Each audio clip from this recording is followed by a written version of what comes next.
Have got Matty Bowen at fullback. Two big game teams. And they will come out tonight side by side.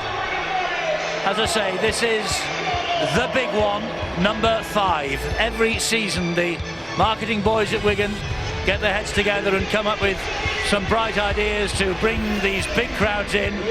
There are stars on the field, there are stars all over the Wigan ground tonight. Bradley Wiggins, Sir Bradley Wiggins is here. There are actors and actresses, there are sports stars from rugby union. Mike Ford, the Bath coach, is here with his players because they will take on Sale tomorrow at the start of their season. But we're coming to the end of ours, and this match is absolutely vital in terms of finishing positions for these two great clubs. They both know how to win from 4th and 5th respectively, but they'd like to do it slightly easier in 2014.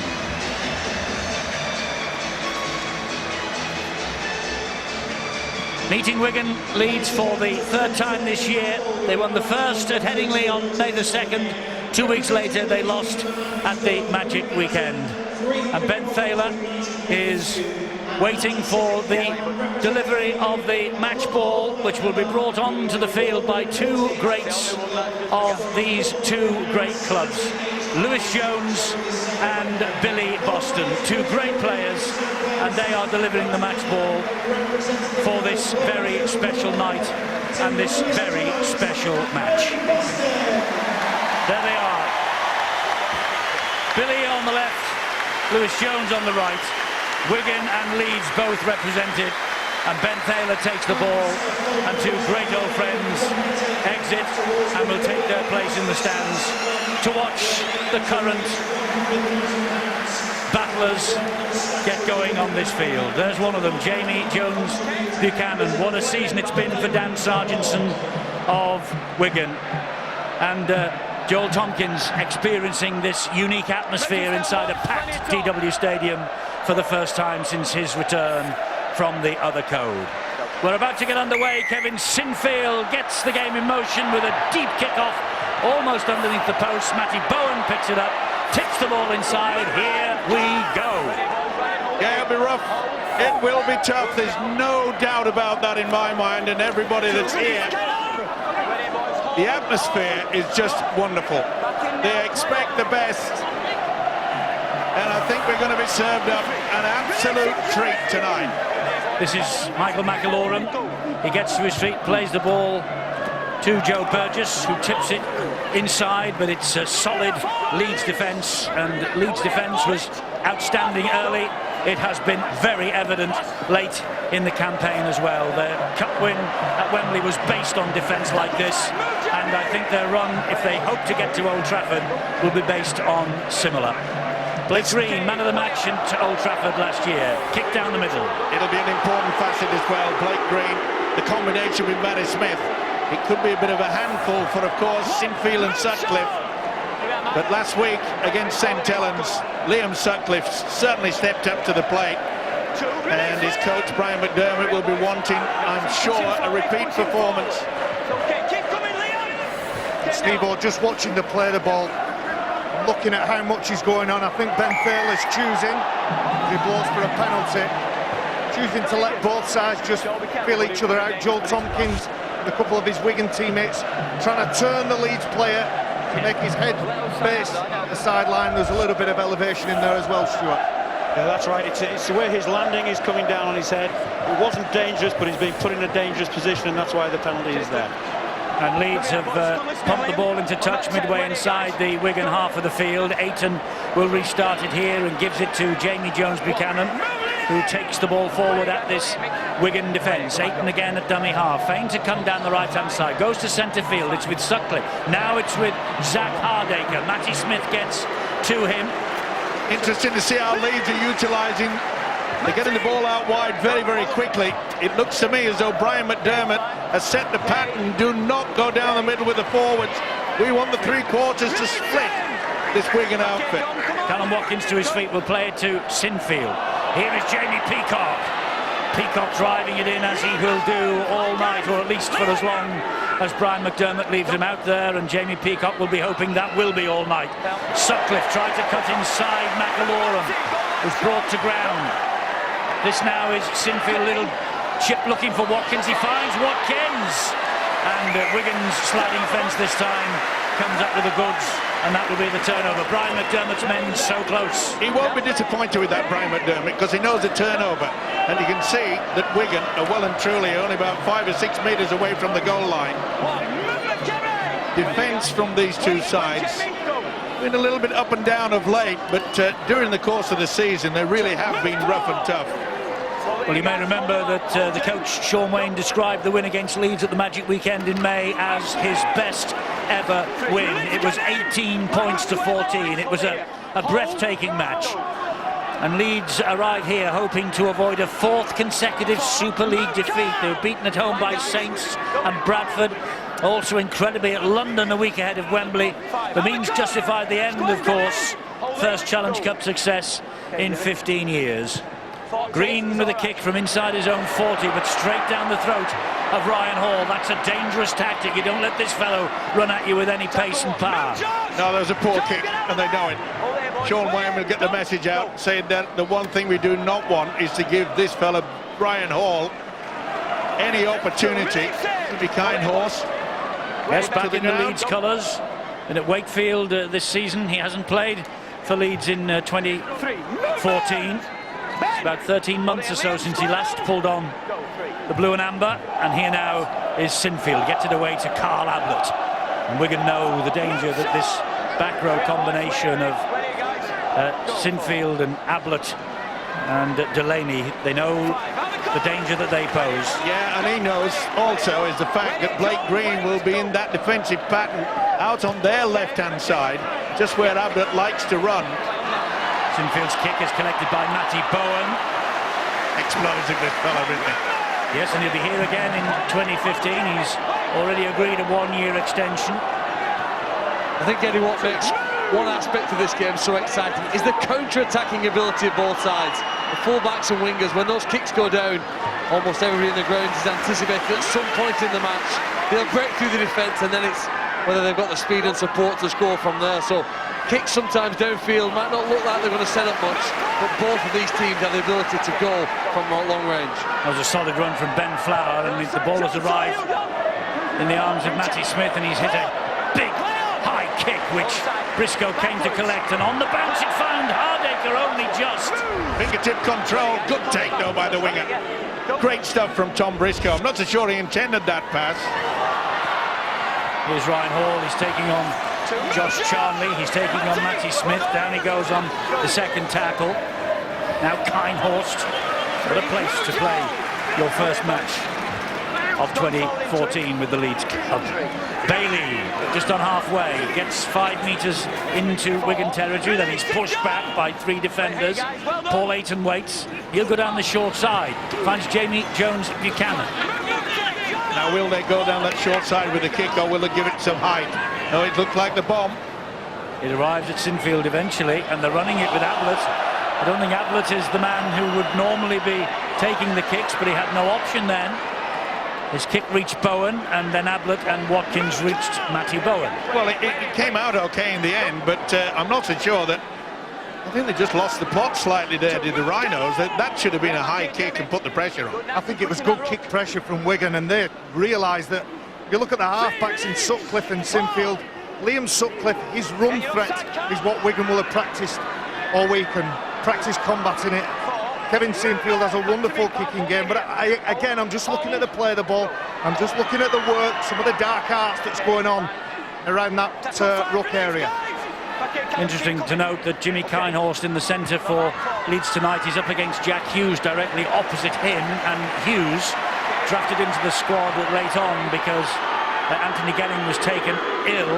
Well, he has not played in the centre for Wigan all year either.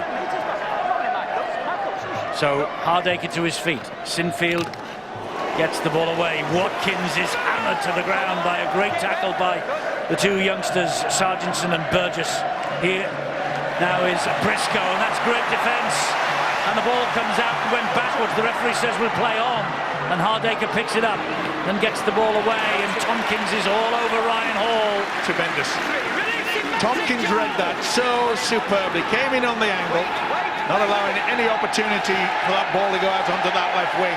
Delaney. Oh, that's high. He got away with it. Good job that Charnley snaked the arm out and brought him down. Here goes Jamie Peacock, one of the features of the Magic Weekend clash.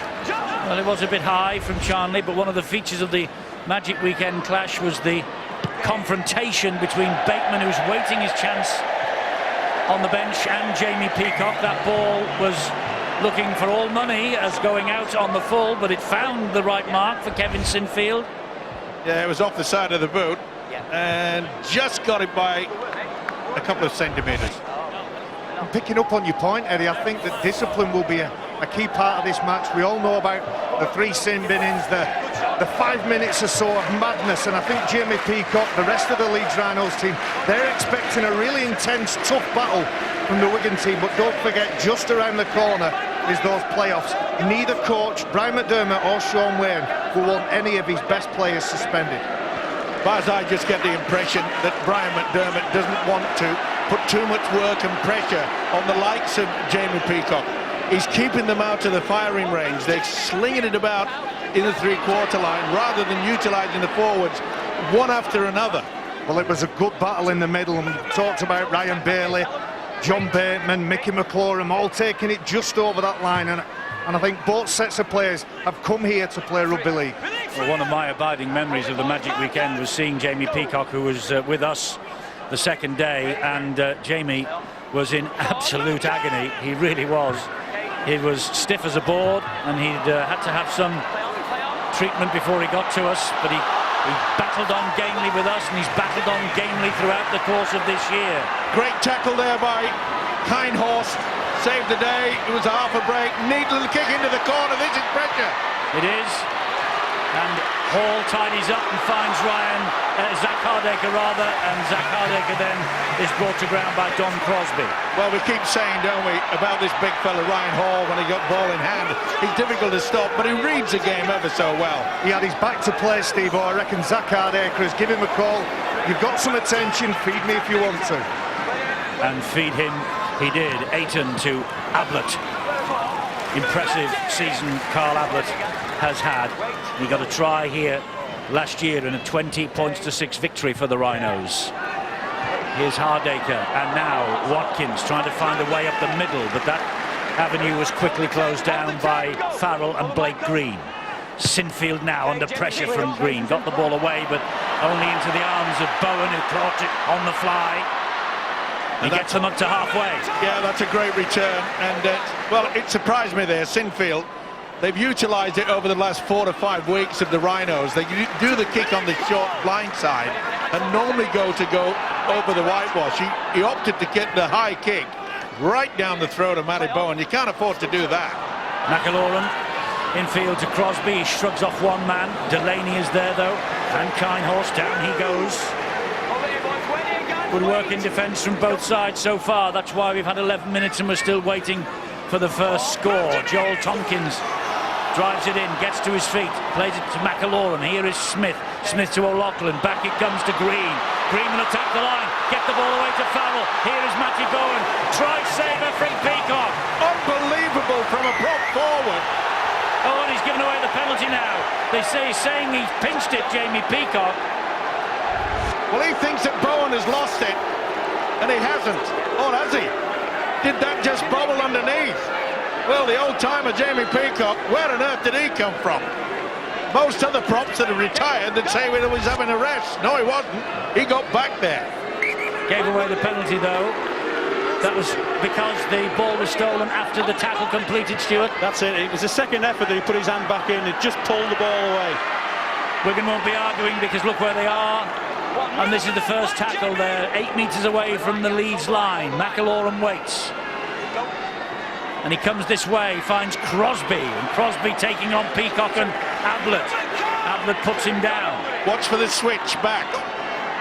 McElaurin into centre field to Smith. He gets it away to the skipper, Sean O'Loughlin. And down he goes. just watch the head of Mickey McLaurin, scanning the information, looking for an opportunity. Nice kick in, Burgess! Beautiful split kick by Blake Green. And Burgess, well, he's missed the last 5 with a knee injury. He got a try in his last appearance in Perpignan in July when Wigan went and beat the Catalan Dragons 37-16. That's his first ever try against the Leeds Rhinos for Joe Burgess. And the 19-year-old England Academy International gets try number 15 of 2014. This is the tackle, Peacock back on the inside. He does mess around, he takes the ball away from Matty Bowen, they get the penalty, but the kick from Blake Green, oh, this is superb. This is why Wigan was so successful last season. They did the double, mainly wrapped around this man, Blake Green, with his kicking ability. Look at that, that's great vision. And that's a stunning kick, stunning execution, and stunning recognition that Tom Briscoe is up in the defensive line. There's a nice juicy space. Lovely kick from Blake Green, the man who won the Harry Sunderland Award as man of the match in the grand final last year. Jamie Peacock's penalty, costly for Leeds, and Blake Green, of course, will be missing next year here. He's on his way to the Melbourne Storm, so there is a big void for Sean Wayne and Wigan to fill. We still don't know who will fill it yet. There are rumours aplenty. Matty Smith then to try and add the extras, which he does. It's a great kick from Smith. The Wigan Warriors lead the Leeds Rhinos by 6 points to 0. Well, everyone will be pointing the finger at Jamie Peacock, giving away the penalty. Let's not forget it was Peacock that stopped Matty Bowen from scoring what would have been an easier try. But we keep saying it, top quality from Blake Green. The kick, superb. The finish by Burgess was outstanding. I think the writing was on the wall for the Rhinos about a minute before that try was scored, when they picked up the ball about their own 10-metre line but had to kick from the 30. Wigan's defensive effort to contain them, they made it too hard for Leeds to get out to their own half, and you remember Bowen got possession on about the halfway line. That territorial advantage certainly set the platform for a brilliant finish on the try. So Wigan have the advantage. They took the title from 4th place last year, remember. They just might have to perform similar heroics in 2014, a year in which every club that finishes in the top 8 will believe that this is their year. There won't be many easy beats in the playoffs of 2014, you don't think, if what we have seen over the past 8 months or so is anything to go by. Spot on, Eddie. In regards, remember, I made the point that the way that Warrington played last night, they have laid down the gauntlet. They say, come on, you are still fighting to get to Old Trafford. Can you play as good as what they did? They were impressive. Yes, they're currently second in the table before the weekend's matches are completed. Another kick from Green finds Burgess. He gets it infield to Sargentson, and Sinfield followed him all the way, and that's the turnover. Well, it's a confidence. It's all about that, isn't it, with Blake Green, and he knows he can do it, but maybe his coach Sean Wayne may have been wanting a deeper kick to apply the pressure into the corner. Watkins gets up a little bit squeakily, really, from that tackle, and that's solid Wigan defence again on Tom Briscoe. Yeah, it certainly is, to do a run around like that when you've got the Wigan defence coming in on the angle. Now then, can Leeds build something here with Kinehorst? Well, nearly, but that's a good tackle by Jack Hughes. Peacock. Angled run from Jamie Peacock, halted by McIllorum and Farrell. Ayton. Sinfield to Ablett again. A kick from Ablett goes high in the air. It's palmed back and then knocked on by Watkins. Bowen gets the zero tackle now, gets the penalty because Zach Hardaker seemed to wrestle him to the ground on the second effort. Well, he just lost the plot completely. You could see there that Tom Briscoe tried to palm it down, and then he just spins him around, drops him to the floor. Can't do it. Where they should have been applying the pressure with only 15 metres away from the Wigan line, they now find themselves having to defend 30 metres upfield. Zach Hardaker, 99 tackle busts in 2014, the most in Super League this year for the Leeds full-back for the last 7 matches. Oh, there is a mistake by Ben Flower. And there's the 0 tackle now going down eventually. They'll put the scrum down. Put the scrum down, yes. He shouted held, they kept pushing. So we bring them back for the scrum, which is about 7-8 metres further downfield. Mistake from Flower. You know, when you get this in these very, very tight contests, just a little knock-on like that can just change the entire complexion. We saw last night, didn't we, the times that they didn't come up with the ball. St Helens, you know, unforced errors can't afford to do that. And Steve-O, this is the first break really, and the tactic of keeping the ball in place, keeping the game as nice and quick and as fast as possible. Both teams are choosing to put the ball up, take a chance, a bit of a competition. Let's see what comes from it rather than letting it just drip off the island. Ayton having a word with those behind him. And he gave it to Bailey to take the first drive, or the second drive. He needs to do a little bit more running from dummy half as well, and that's better. He's got to try to confuse that first and second markers in the Wigan outfit. Ablett thought about slipping the pass to Hardacre. In the end, he did, but it's only found Burgess. And Bowen spreads it wide to Smith. Further wide it goes to Hughes, and Ryan Hall was all over him. Brilliant by Hall. That's the 0 tackle. Not so sure they tried to rip it out or whether it was a pass. Either way, he got away with it. Delaney's in a spot of bother just ahead of this play. Wigan aren't going towards him, but he's limping fairly badly as Brett Delaney.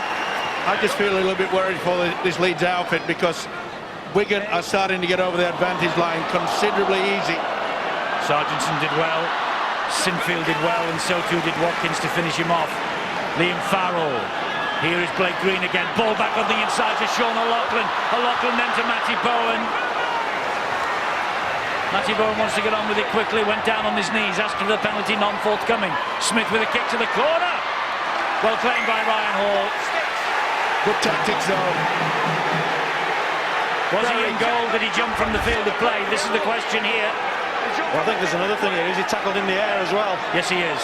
So, you know, really it should be a penalty, but it looks like he's jumped from the field of play and been tackled.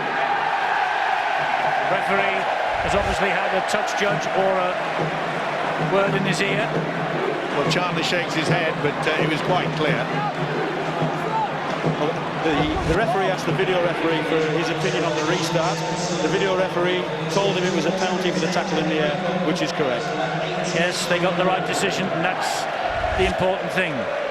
Josh Charnley holds his arm up, and Delaney is just off the field at the moment. He's in a bit of bother. Yeah, a lot of trouble. Doesn't look well at all. I'm just wondering whether Sean Wayne will get the message out also to say that's the 4th occasion, you know. They've tried to apply the pressure with a kick into the corner, either in the air or dribble through into towards the touch corner flag. And they're doing it all to Ryan Hall, and he's just completely diffused everything that's gone at him.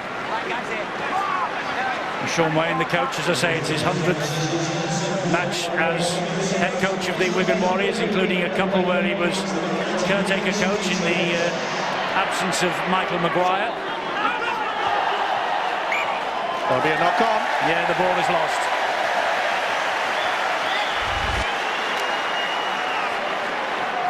It looked as though he got a fair attention from Farrell to the head, and that's where he lost control of it.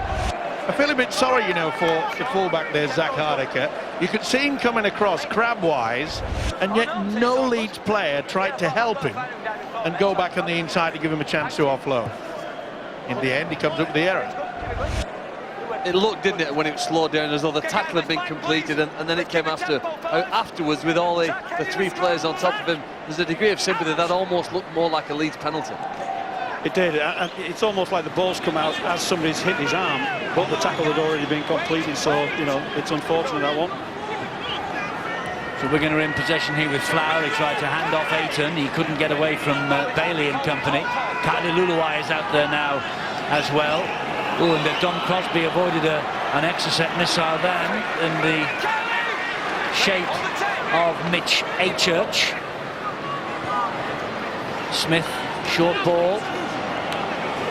The one thing that Wigan forwards are doing, they are attracting 3, sometimes 4 Leeds defenders. If they can switch and get the ball away in that, there'll be a huge gap. Sargentson, Sinfield hangs on to the left ankle and down he goes. Bowen waits, gives it to Blake Green. Green slides the kick in off the feet of Hardaker, who did brilliantly actually. The feet were flying there. Yeah, very brave indeed.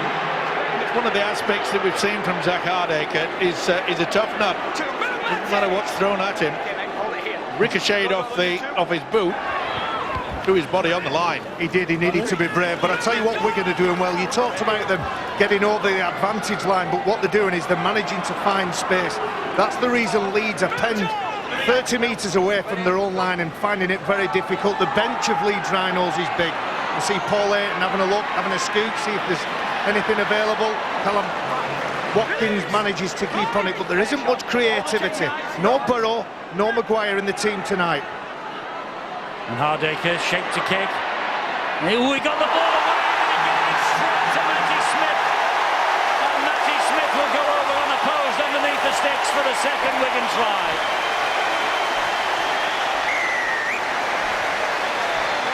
Well, it was all a little bit panicky, and the ball was on its way to a Leeds jersey, but Matty Smith just plucked it out of the air. And once he'd done that, there was no one at home, because it was Hardaker who made the error. And Wigan are into a 10-point lead. Yeah, Johnny on the spot, simple as that. But this is where they could come undone. Trying to get the ball away under real pressure in your own half is always very dangerous. But that is the second occasion where Wigan have come out so quickly, and that confused them. He just offloaded straight to this guy to give. Smile all over his face. Surely it'll be a cinch to add the extra 2. Steve-O, you're right, it's a reward for kick pressure. They ended up on a sideline because of Paul Ayton's weaving mazy run. Kevin Sinfield put it to Zach Hardaker, who's not a left-footed kicker, tried to dodge the kick pressure, and it was Matty Smith and Wigan who capitalised on that.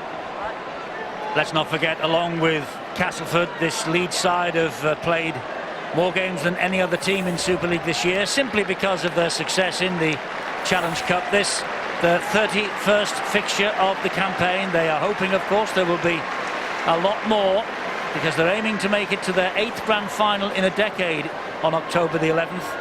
But this is going to make it 12-0, and this will be a steep hill for them to climb now. Well, I thought Leeds were in trouble on the play before, when now the hook of Paul Ayton running across the field, but it's sideways rather than forwards. And then obviously it's a reflection of the fact that they're struggling to go down in the middle of the field and make ground. As you see Matthew Smith getting a new shirt there. Look, they throw the ball in desperation, and Wigan's effort there to put pressure on the kicker results in a try for Smith underneath the post and 6 points. But it's that control and the effort they put with the defence that's getting them the points at the moment. I made the point, Phil, in the build-up to that. Remember, we saw the fullback Hardaker do the run, and no one came back on the inside to offer the opportunity to offload. We saw it again from Paul Ayton, and quite frankly, on both occasions, Callum Watkins just stood back, didn't want to get himself involved on the inside, and given the opportunity to offload, and they have paid a big price. Well, it's been a good 24, 25 minutes or so for Wigan.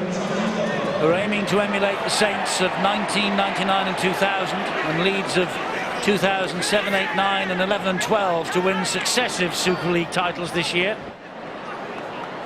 And they are the bookies' favourites to get to Old Trafford, the Wigan Warriors. Liam Farrell gets them to the halfway line, and that's the 5th tackle. So this will be the last. Oh, and there was nearly a piggy pack there for Ryan Bailey. The ball finds its way to Blake Green. It heads up into the night sky as Hardaker is underneath it. Let's get down to Rod Studd.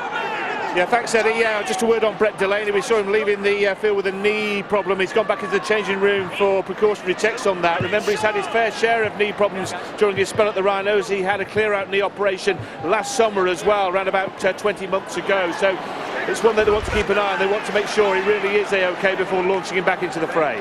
And he was missing from the playoff match here last year that Leeds Rhinos lost, of course. Brett Delaney. It's a problem then for Brian McDermott.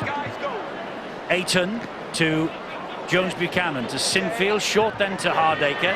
He then finds young Liam Sutcliffe. And that's good defence.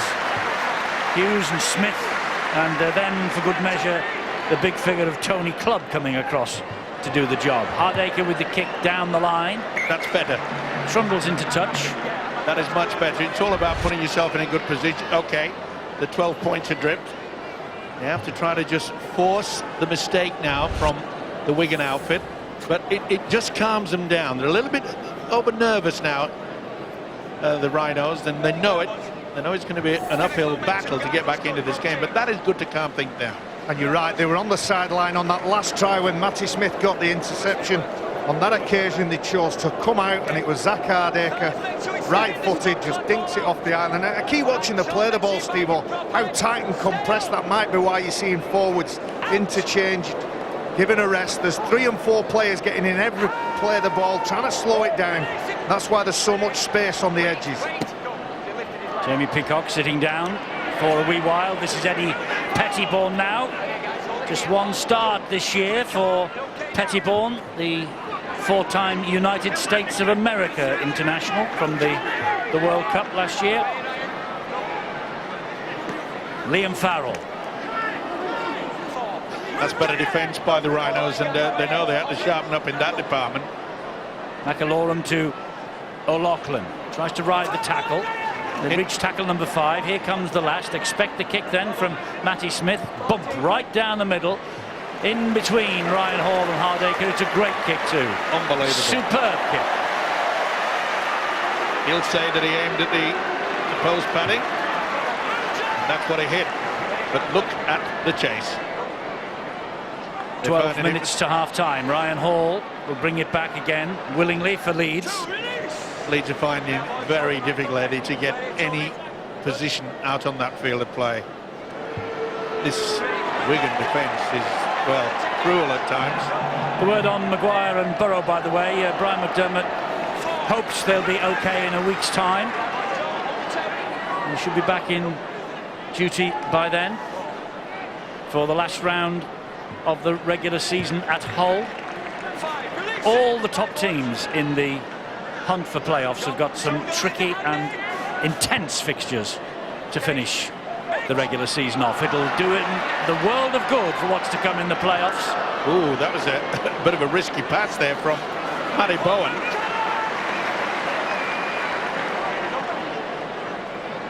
Here's Bowen again. They look to have great balance down there. Wigan seem to be talking to each other. They know exactly what's needed. Good hard runs in the forwards. Try to get the play the quick ball away. How important is Sean O'Loughlin? You saw when he took that ball forward, bumps a Leeds defender off. He's their emotional leader, their talisman whenever he's on top, and the Wigan Warriors as a team follow him. And many people's choice to follow Kevin Sinfield as the captain of the international side, now that Kevin has decided to call time on his international career. You can't blame him for doing that. He's 34 next week. In fact, there's a lot of 30-plussers in this Leeds side. There might be a bit of a rebuilding job on the way for the powers that be at Headingley. It'll figure around people like this. Zach Hardacre. Brilliant run as well. That is the old stager. Yeah, he's back on again. He doesn't have more than 5 minutes breather, and then he's back out there. Well, they need him to make a difference here, don't they, and get his side going forwards, because you can see when you're passing the ball to your teammate who stood still, when you're being driven back in defence, that's a clear indication that you don't have the go forward necessary. He rolls his sleeves up and tries to get them going, but Wigan's defence has been really good. You're right, Phil, and momentum will go Leeds Rhinos' way eventually. It's what they do with the ball and what they do with those chances when they arise. They're on halfway here. This is the 5th tackle, so here comes the last for Leeds. It's with Sinfield, the kicker-in-chief, but he's running it again. Oh, I don't know whether Kevin heard the call. No. Well, I'm sure I saw 5th tackle go through on our graphic down there. Maybe it wasn't. This is now. There is Sinfield with the kick into the corner. Burgess will pick it up. Good position as well by Joe Burgess. That's a good run. Yeah, Try to play the ball quickly. That could have been a penalty, and it is. Second penalty. Second go at it. They're just completely different from the Rhinos and this Wigan outfit at the moment. Full of confidence, you can see there, they want to get on with the game. Leeds are trying to opt to just slow things down. It's not working. They're giving away too many penalties. Brad Singleton. He wasn't used last week, despite the fact that Leeds were down to 12 men for an hour. And I put that run, and the intensity of that run, that's what earned the penalty for the Wigan Warriors. It's your worst nightmare as a big fella. He's only just come on the pitch, Brad Singleton, not up to the pace of the game. He's got somebody that quick and that agile. Brad Singleton would rather tackle players like Eddie Pettibone any day of the week. And that's exactly what he's just done. McIlorum to Smith, Smith then to Bowen, quick hands, but too quick. Free play, this, free play. But Charnley working hard, they'll bring it back for the original offence, the knock-on. Yeah, he's deemed that there's no real advantage. Church couldn't grab it anyway. Should that have not been a penalty to Leeds, Stuart? Well, the tackle wasn't complete. The ball carrying arm never touched the ground, so really he was fair game. So no advantage from that. We'll go back to the scrum to Leeds. We saw how the rule worked perfectly last night, didn't we? The free play rule with the Warrington try late on. Whole idea was to encourage a bit of play from that broken play situation, and when it works well. When it fails miserably. Yeah, well, that's certain people's view anyway. Yeah, it's usually when the prop decides to have a chip over the top. And they've tried that a few times. 8 minutes to half-time. Leeds moving the ball sweetly in their own half of the field. What can they do with it when they get over halfway? Well, nothing, because Farrell and Blake Green are there to snuff out the danger that Hardaker possesses. Here is Watkins. Leeds are finding it very difficult to be able to set up for dummy runners. They've got one going on that one, and on the second one, that's looking better, look more balanced. Quick play the ball, that's what they've got to do. Wigan looking to slow it down if they can. Sutcliffe, his kick ricocheted into the arms of Charnley. Sutcliffe and Charnley having a tangle on the floor. Blake Green to Farrell. See the difference? Remember, Eddie, I was talking earlier about that, you know, when you go across, you've got to make sure that you've got a man to come into it.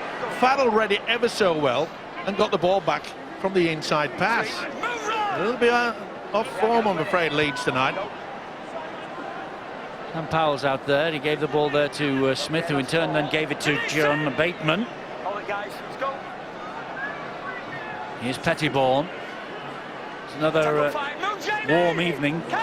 Beautiful early autumn evening for rugby league here at the DW Stadium. Good stretch from Briscoe to claim that ball in the air. Here now is Hardaker. You know, he had a lot of contacts, hasn't he? If you think about every time you run the ball, it takes something out of you. Zach Hardaker has done it more than most people on this field, and I think that's probably took some of the sting out of him. The other thing Wigan have done well, Ryan Hall and Tom Briscoe, two of the best players at getting a quick play of the ball. Sometimes they penalise their opponents because they hold them down too long, but they've had great control over those two. If you nullify the threat of those back three, obviously you take a lot of sting out of the Leeds attack. Well, the tackle before that last one, they certainly tested the referee's patience on the tackle on Briscoe, did Wigan. Here's Ayton now. Finds A-Church. A-Church goes wide to Kinehorst. Saw a gap, went for it. Hughes got to his shoulder, brought him down. Ryan Hall, infield it comes to Sutcliffe, and all the way down the line again. He did that last week also against St Helens late on in the game. It's just trying to give his side a little bit of patience. Just don't get too excited. Slowly but surely they can fight their way back into it, and field position is so important. He's trying to give his side some purchase in this game. Wigan have been completely dominant in the defence. At the bottom of your screen you saw 15 metres after 4 touches of the ball. Leeds had only managed to gain 15 metres, and that shows the intensity and the accuracy that Wigan are defending. I think they've only missed 3 tackles so far in this game, and the contact is good, the control is good, and they're getting great rewards when they get the ball off that. Worrying stat for the Leeds Rhinos, their coach, their players and their supporters. They didn't score a point in the second half at home last week against St Helens, and here we are, just 4.5 minutes or thereabouts to half-time, and they have yet to cross the line or kick a goal here tonight. And it just shows you the importance that Leeds put on the likes of Rob Barrow and Maguire, and to have two top stars like that out makes it difficult because it just erodes their attacking ability. Well, Tony Clubb almost had too much time to think about that carry. He must have run from 30 metres away, and the defensive line of Leeds was set. You see Zach Hardaker making some adjustments to his shirt. And I think he wants a new one. I think he's made it even worse than it was. Nasty scratches on his lower neck and chest as well. Someone needs to have their fingernails trimmed, I think. This is Watkins. Could have been a stud, Eddie. Yeah, could have been. The officials do check fingernails before all Wouldn't players. have been Rod Stud, would it? Surely not. You never know with Rod. No, There he is. No, he's not got his boots on. Sutcliffe gets it wide to Ryan Hall.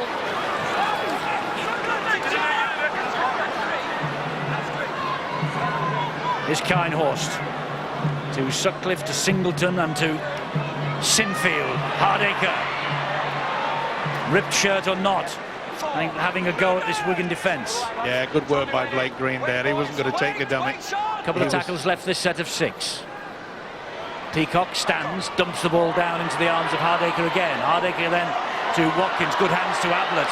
Ablett threatening the Wigan line for the first time in a while. We've reached the last tackle. And it's with Ayton, he spins the ball to Lulawai. Back it comes to Sinfield, he hoists it wide. Looking for Ryan Hall, finds Ryan Hall. Hall over the shoulder, picked up by Matty Smith. Quick thinking by the scrum half. Here comes Shanley. Good work by HH as well, because it looked as though Smith was going to be away. Got the ball away. HH, well, they trundled after him, got him down. From defence to attack for Wigan. 2 minutes remaining of this first half. Solid run from Tony Clubb.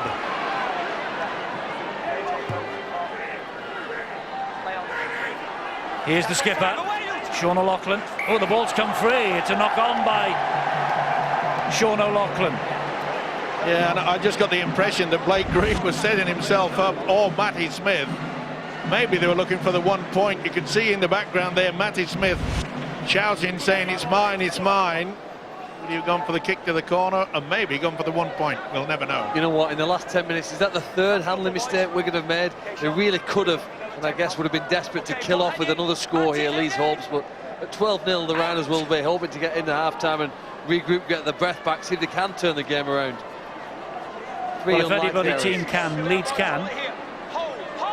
I'm sure when they get in, they'll be talking about how they finish the sets, the last tackle options, the kicking game, and what little tweaks and twists they can give Kevin Sinfield and some of the Rhinos players. You see a far more composed end to the sets from Wigan. Well, we saw a little bit there from the hooker, Paul Ayton. I mentioned early in the game, he really has to. Oh, that's a big header. That's pressure applied. Yes, by the O'Loughlin skipper. on Sinfield. O'Loughlin, who made the mistake as well. Great response from a fabulous player. Too much time at the play of the ball. The penalty, will they go for 2? One would imagine they will. And it's just pressure. I like that in a player, me, Steve. Or Sean O'Loughlin, we talk about his credentials as the England captain. I believe he's the perfect man for the job. He doesn't worry about the mistakes. He doesn't spend too much time dwelling on it. He thinks, right, what's next? How can I fix it up? And how can I make up to my teammates? Talking of the England captaincy, you don't think an Australian-based Englander would be I'd give it Sean O'Loughlin. I really James would. Graham? Or No. Well, a lot of people are discussing that whether Graham could be a candidate. But Sam Tompkins, sometimes Mr. Graham gets a little bit hot under the collar. so to speak. Well, the only reason I ask that is that we've got an Australian-based coach, so I wonder if it would be of any advantage to have an Australian-based skipper. Sean O'Loughlin for me, and if it's not, it's got to be somebody who I think shows leadership qualities and is on the pitch for the full game. And for the pedantic amongst you, I know Sam Tompkins is not Australian-based. He's based in New Zealand. NRL-based. Matty Smith then to... Oh, and a slip. Has he got the legs, though, with it? He has. He has. Ryan Hall tried to do a Joe Hart and stop it from going over the top of the crossbar, but it snuck over despite the slip from Matty Smith. And that could be crucial, that penalty right on the stroke of half-time, because it's 14-0 now and the Leeds have to score 3 times.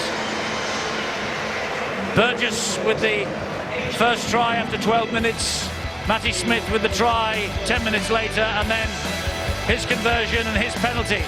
It's 14-0 to the reigning champions, who are eyeing Old Trafford again in 2014.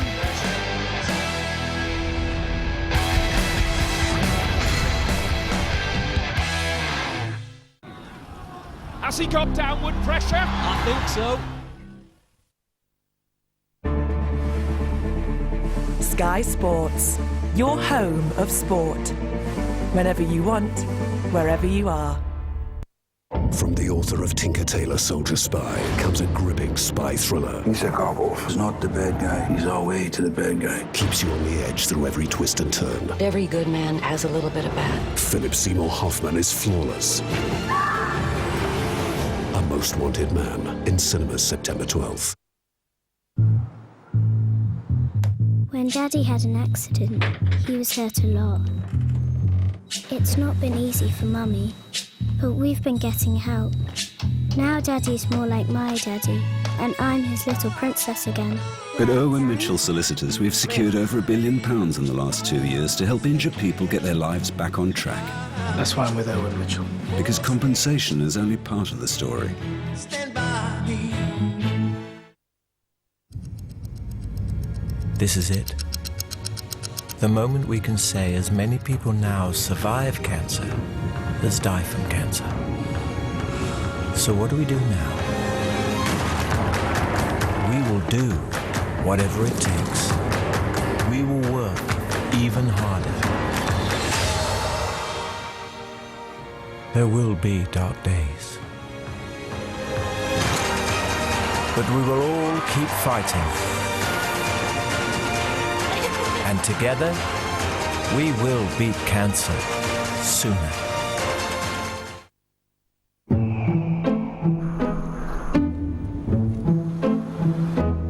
Five doors. Mirror screen. Sunroof. Reversing camera. Love your city, love your C1. All new Citroën C1, naturally urban. Citroën, créative technologie. Get your free 30-day trial at Experian.co.uk to be matched to loans best suited to you. This is Alpecin Caffeine Shampoo for men. Take a good look because it's moving fast. In fact, it sold over 2 million bottles in Germany last year alone. To find out why, get down to leading supermarkets and pharmacies. Alpecin Caffeine Shampoo. German engineering for your hair.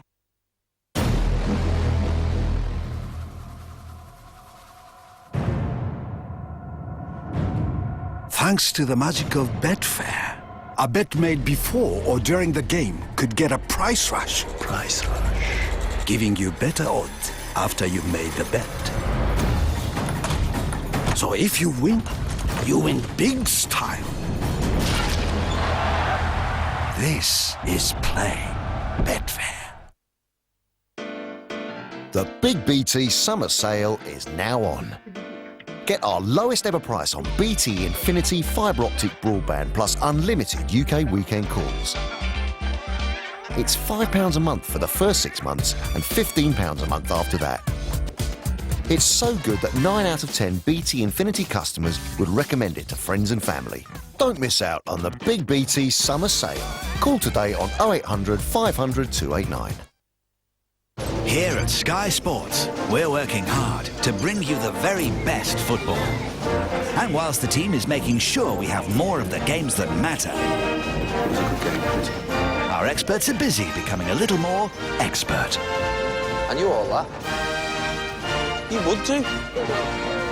So join us for a brilliant new season on Sky Sports. Sky, believe in better.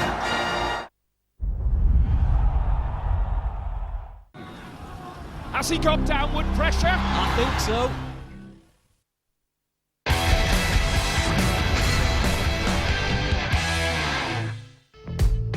World Club Challenge. He goes from the Yankees in to score. Here comes a historic moment. He'll go in and score a penalty. A red, white and blue expansion of the concept. This idea of playing the best against the best will work. Best play the best. Champion against champion. No friendlies. At last, the NRL versus Super League. Who is the best in the world? England or Australia? Every minute matters.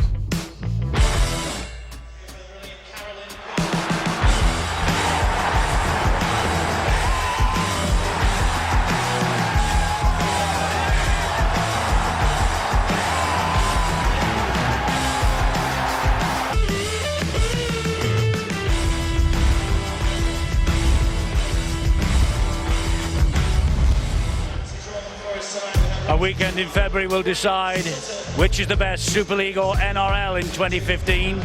And these sides that we will see here tonight and next weekend will all, I'm sure, be hoping against hope they can be involved in the World Club Series next year. We're running into the end of the regular season. Next Thursday it's Wigan-Warrington, and you saw what was following.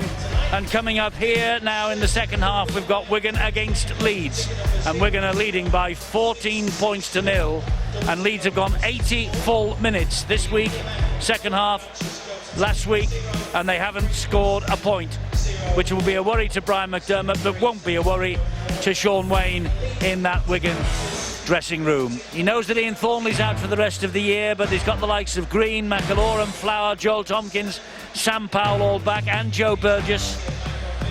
And Brian McDermott, well, he knows his team also will be fatigued. The mental and physical fatigue of Wembley will have taken its toll. He doesn't want any excuses. He doesn't want to talk really about the Challenge Cup final anymore. He wants to talk about the playoffs and getting to Old Trafford. 14-0 down though at half-time. John and Brian. Yeah, thanks very much, Eddie. Brian McDermott will want to talk to his side about crossing the line. As you say, 80 minutes, 40 last week, the first 40 of this game without scoring. And it's with that we're going to start our analysis. We're going to begin and end by talking about Wigan's defence. First on the scoreboard, John, but it came after 10 minutes of what was very punishing defence that Leeds would have felt. Yeah, and it was no surprise, was it? They promised it all week, a hard, fast, aggressive start from Wigan. The stuff we've been doing for Sky Sports News HQ during the week in the build-up, Paul Cullen reported back, they were knocking lumps out of each other in the 24, 48 like the hours. Wigan we'd expect. Exactly. First great shot by McAlorum there, cutting down Sutcliffe. And then this really impressed me. Callum Watkins. Now this goes to the homework that Wigan have done on Leeds. Now everybody knows that Watkins likes that right arm offload. He likes to draw in the winger and then put his winger away. Does well here. Explain to me exactly what impressed you so much about Joe Burgess' contribution. It's the movement. It's the realisation when he gets the ball with a metre to play with Sargentson. His feet are so good. And Burgess makes that movement there and puts himself right in between Briscoe and Watkins, effectively cutting off the line of supply. That's classic wing play. That's great play, and that will really please Sean Wayne. And importantly, clamps the ball. Yeah, exactly, and then gets in and shuts everything down. Very impressive, and that is homework. That's homework well done. This is a little bit more simple to explain. Great contact by Sargentson, and taking Watkins to the sideline really only offers Briscoe one way out, and then again met really steely challenges and takes 10 metres back off them. And that was the theme, wasn't it, for the opening 10 or 15 minutes of the game. Blake Green, here's the try. This led to the try, it gave them the position for the try. Have a look at Watkins, shoots his line a little on goal line defence. If you make that movement and you come off your line, you open up and you open up behind you. a space which, if you have got a good kicker in opposition, as Blake Green is, can really open up. That's not an awful lot that Briscoe could have done at that point. Great try. Yeah, great try from the Wigan winger, I should say. The Leeds Rhinos winger, Ryan Hall, has been one of their standout performers. It's his all-round game, John, is developing brilliantly. Yeah, we know him as a fantastic try scorer, but he's a really smart individual. Here he is at the top of your screen, and I want you to keep your eye on him, because there's a break in his pace here when he realises just there that the ball's going to the far side. He's working as part of a back three, along with Zach Hardacre, who's come down behind the ruck, and Briscoe on the right wing. Great communication. He actually he stays in field as the left winger and makes a crucial tackle on Matty Bowen. Then the awareness, the knowledge that he needs to get himself back out on goal line and defend what might be coming his way. I think this was absolutely outstanding there to defuse that as well. We began and ended by talking about defence. Sean O'Loughlin's hit on Kevin Sinfield at the very end has got them 2 points. Just show you this one very quickly. This is a Leeds pet play. There's Sinfield sitting in behind, and I think everybody knows now where this ball's going to go from Peacock, not least because he's done his homework. Sean O'Loughlin. Have a look at this. Reads the defence, pushes on. Now, that's not just a knock-on, because, of course, Matty Smith got the goal from it, so that's 2 points, and that could be a very valuable 2 points as well. Well, 14 points to nil. You would imagine Leeds Rhinos will have a say in this game, but they'll find it difficult to get through defence like that, Eddie. Back to you. Yeah, defence is generally on top, and 14-0 the scoreline in the Wigan Warriors' favour. The majority of the people inside the DW Stadium tonight won't be complaining about that. But Brian McDermott looked pretty animated, didn't he, in the Leeds dressing room? He's trying to conjure something up in the second half. Can he do that? We shall see.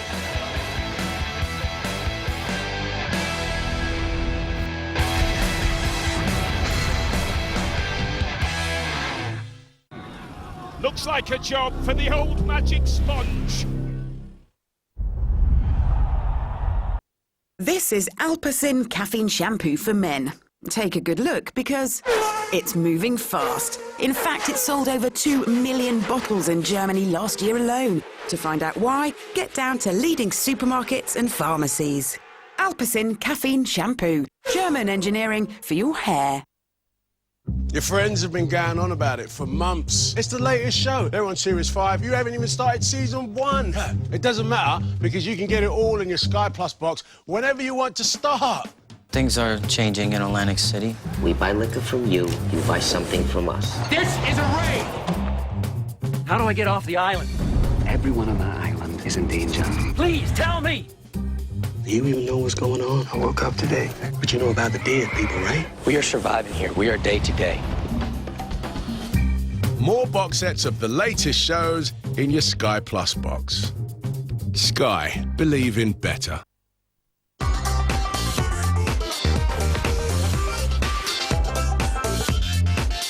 Baraka, you put on a really good day. Family together like a wedding. Slide in, man. Looking good. And now you can bring the family even closer together with the shared plan on EE. It lets you put up to 5 Apple devices on just one plan. So young Will here can photo stream some epic selfies. Dad can still get all emotional. And Mom can capture the best footage of the night. Straight to Facebook. One bill, one happy family. So now these guys can really cut loose. Every time. Get better value with up to 5 Apple devices on the EE shared plan. Sky Movies Premiere, brought to you by Wireless Hi-Fi from Panasonic. Groundbreaking gravity comes to Sky Movies. Under attack! Experience all of the action No. in incredible 3D. Gotta admit one thing, can't beat the view. And you can watch it whenever you want, on demand. What do I do? Gravity, available now on Sky Movies Premiere, or see it in incredible 3D on demand. Sky Sports, your home of sport. Whenever you want, wherever you are. Looks like a job for the old magic sponge.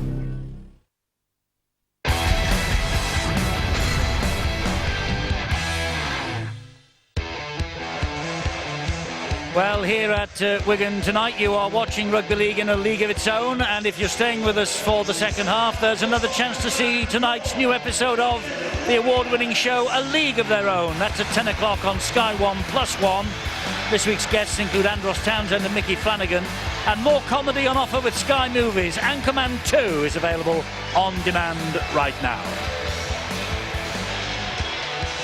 Here at the DW Stadium, the champions, the reigning champions, Wigan, 14, Leeds Rhinos 0. And Phil, the stats tell us what in that first half? Well, with very few tries and very few errors, there's been lots of ball in play. 79 player balls for Wigan, 3 times as much on the left-hand side, I guess, targeting Kevin Sinfield in defence to drain his energy. Leeds, when they've had the ball, well, those numbers are rather similar, 75. But you can see far less down the middle and a lot up the top of your screen. I think they've kicked the ball to Ryan Hall's side, hence the reason why you've seen so much again on the left. Very little, both sides given few field position chances to score. So the Leeds Rhinos with a big hill to climb in this second 40. Wigan and Leeds both aiming to finish as high as they can in the First Utility Super League table. Bowen gets the second half in motion, and talking of motion, here's Mr. Perpetual Motion, Jamie Peacock, taking Leeds to the 20-metre mark. It's going to be difficult for Peacock to lead the way because this Wigan defence again, look how quickly they're getting out of the blocks. They're not allowing Leeds any space whatsoever. That's a good run though from Paul Ayton. I was calling for more of that in the first half. Sutcliffe behind him at dummy half. Kylie Luluai, one of the 30-somethings, he's 36.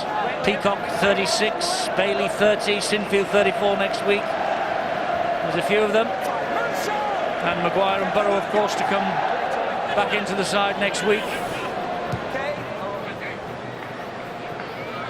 Kick downfield was straight into the arms of Joe Burgess. Let's get the half-time news, shall we, Rod?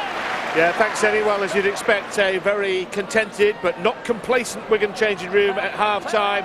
Very pleased with the way things went in the first half, and a case of just keep up the good work, particularly defensively, as Leeds were totally stifled, and that's Wigan's main aim in the second half, to continue stifling the Rhinos and keep them scoreless. A word on Brett Delaney for Leeds. He's still stripped and ready for action, back on the Leeds bench and ready to give it a go despite that injured right knee, and Leeds looking for more energy and impetus in this second half. There seems to be a little bit more zip about them in that first set of 6, but you just wonder how much playing an hour against 12 men, with 12 men against Saints last week took out of them, Eddie, because they just haven't had the energy really in this first 42 minutes or so.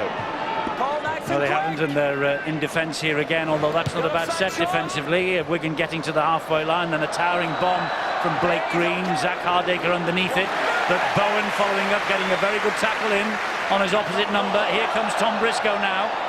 Tremendous tactics, and you've got to give a lot of credit for Sean Wayne.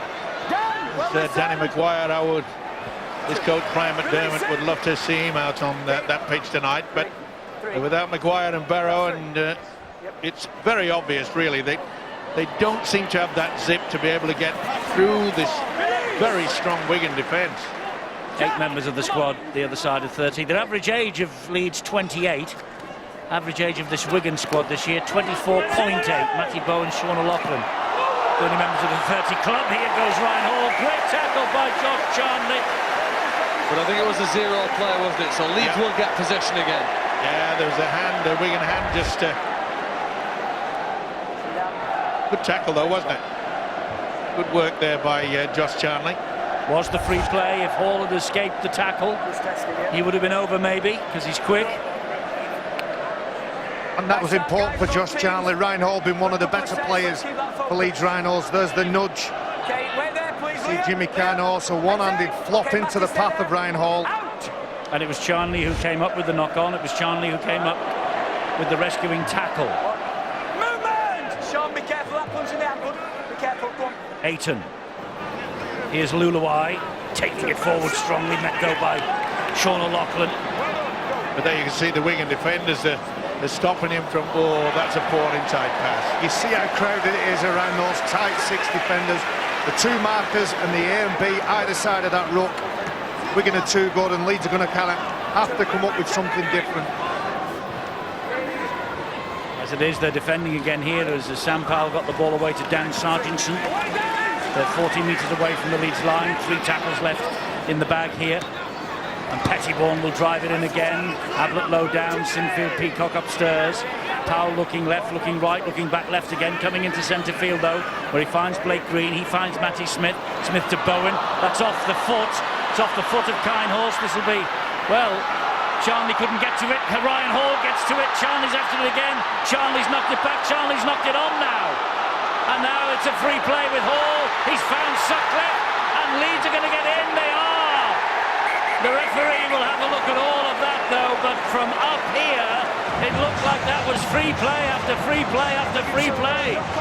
And I think that Sutcliffe's come up with the 4 points, the first 4 points they'll have scored in nearly 85 minutes of rugby league. Let's see though, the video referee Stewart has got zillions to look at. Well, he certainly has. You know, we saw the ball attempted to be picked up by quite a few players. You know, has anybody knocked on in that process? Has anybody been offside as they're moving through? That's all to be looked at by the video referees in this situation. So there's plenty to go at. So we're play on from that. Kleinos has got free. I think it goes back or it goes off the leg. So it's play on from that incident. I don't think there's a knock on by a Leeds player. But that's backwards off Charnley. So we're still play on at that point. Still backwards off Charnley.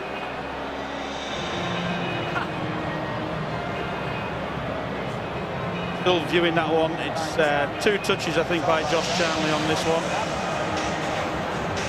So we should be play on from there. The ball's still live. Who comes next? I think it's Ryan Hall who comes through. Matty Bowen goes down, doesn't touch the ball, so we still play on from that. Ryan Hall tries to keep his feet. Nothing wrong with that. He's back up again. Do we have Charnley tries to pick up here, knocks it backwards. I think at this point he tries to pick up and he knocks it forward at that point. So we've got a knock on from Wigan. So if we get to the point where it's no try, at least we've got a restart there. Still advantage to Leeds here. I think Ben Thaler calls it clear there, and I think that's a try after all that. Nothing wrong with the double movement. His momentum takes him over. That should be a try.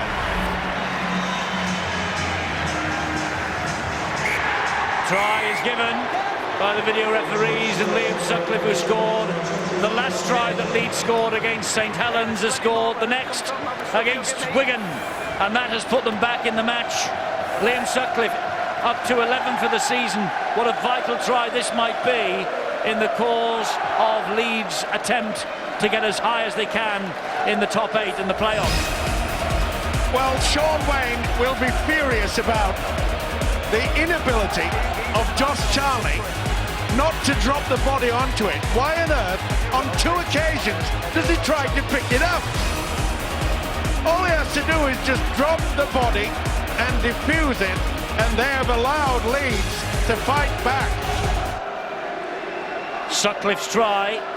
Liam Sutcliffe out on loan at Bradford in March. The try last week, the youngest member of the cup-winning side. And Josh Charnley looking on as Sinfield tries to add the extras, which, of course, he does right down the lens of our camera as well. It's 14-6 to Wigan. Well, it was the speed of Leeds Rhinos in defence that put the confusion and the intent and energy that was called for on behalf of the Leeds Rhinos was in perfect show. Liam Sutcliffe, who played for the Leeds Rhinos under-19s when Wigan under-19s defeated them in the academy final at the back end of last year, gets a try for his side. Well, it's brought the Rhinos back into the game, and you've got to give a lot of credit, I suppose. Ryan Hall just kept going and going and going, and he got the ricochet. He'll be pleased, Brian McDermott. He knows how important it is to strike back early in the second stanza. I think Leeds would be in awful trouble if Ryan Hall hadn't played this game. He's kept going and going and going for 46 minutes, not just for that try. He's almost played second row centre. He's got involved so much in the action, and when his team was struggling in that first half, he repeatedly put his hands on the ball and prepared to do some work, both in attack and he defended, as we saw with John Wells at half-time. Wow, what a superb first half from Ryan Hall and first 6 minutes of the second half.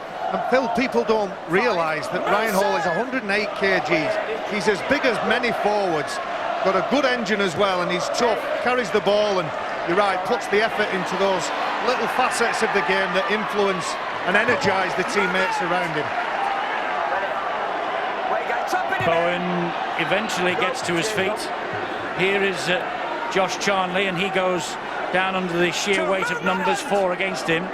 I've been trying to work out all night what Josh Charnley with this new look hairstyle of his reminds me of. I think I've decided it's Nanki Poo from the Mikado.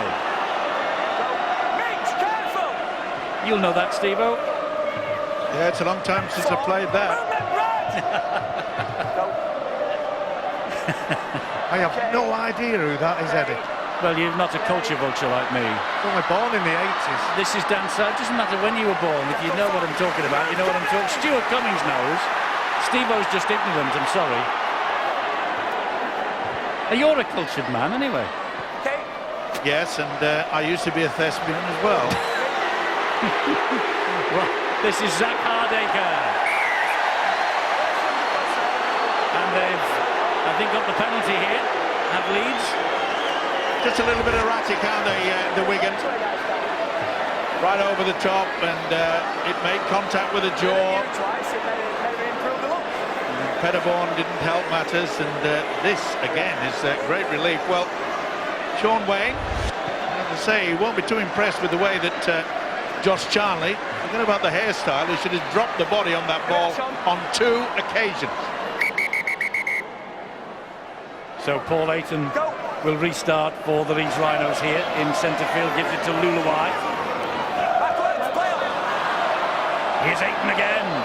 Leeds have been energised by that try. He gets the ball away brilliantly as well to the try scorer, Sutcliffe. And you've got to give a lot of credit to Brian McDermott, the coach, as well, because remember, we didn't see hardly any running from the hooker, Paul Ayton, and all of a sudden, he just bounced back into the game, and so has Leeds.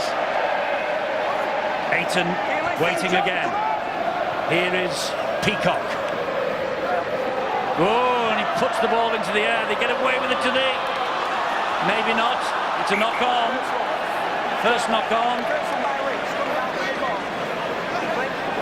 And he's just checking with the judge, Ben Taylor. Wigan's head and feet, he says. Well, it must have come from Ayton's second attempt. Nothing there, nothing there. Didn't touch his hand. Off the knees, was it that? And this is where he said his... I think that's where he's ruled a knock-on. There was no knock-on. I think he's blown his whistle accidentally. He's panicked, blown the whistle. There isn't a knock-on, he recognises, but Wigan got the ball. I think that's where the knock-on is there. Paul Ayton was on the floor there, knocks the ball on. Either way, Wigan will not be arguing about that because they'll be desperate to get back into control in this game, just like they did in the first 40. Well, maybe the try from Leeds was exactly what the game required from a neutral point of view. Certainly sparked them up. Here is Pettibone, who's very professional from Wigan in the first half, I must say. Yeah, and give a lot of credit to Pettibone as well. He's got through a lot of hard work. Take the ball up time and time again.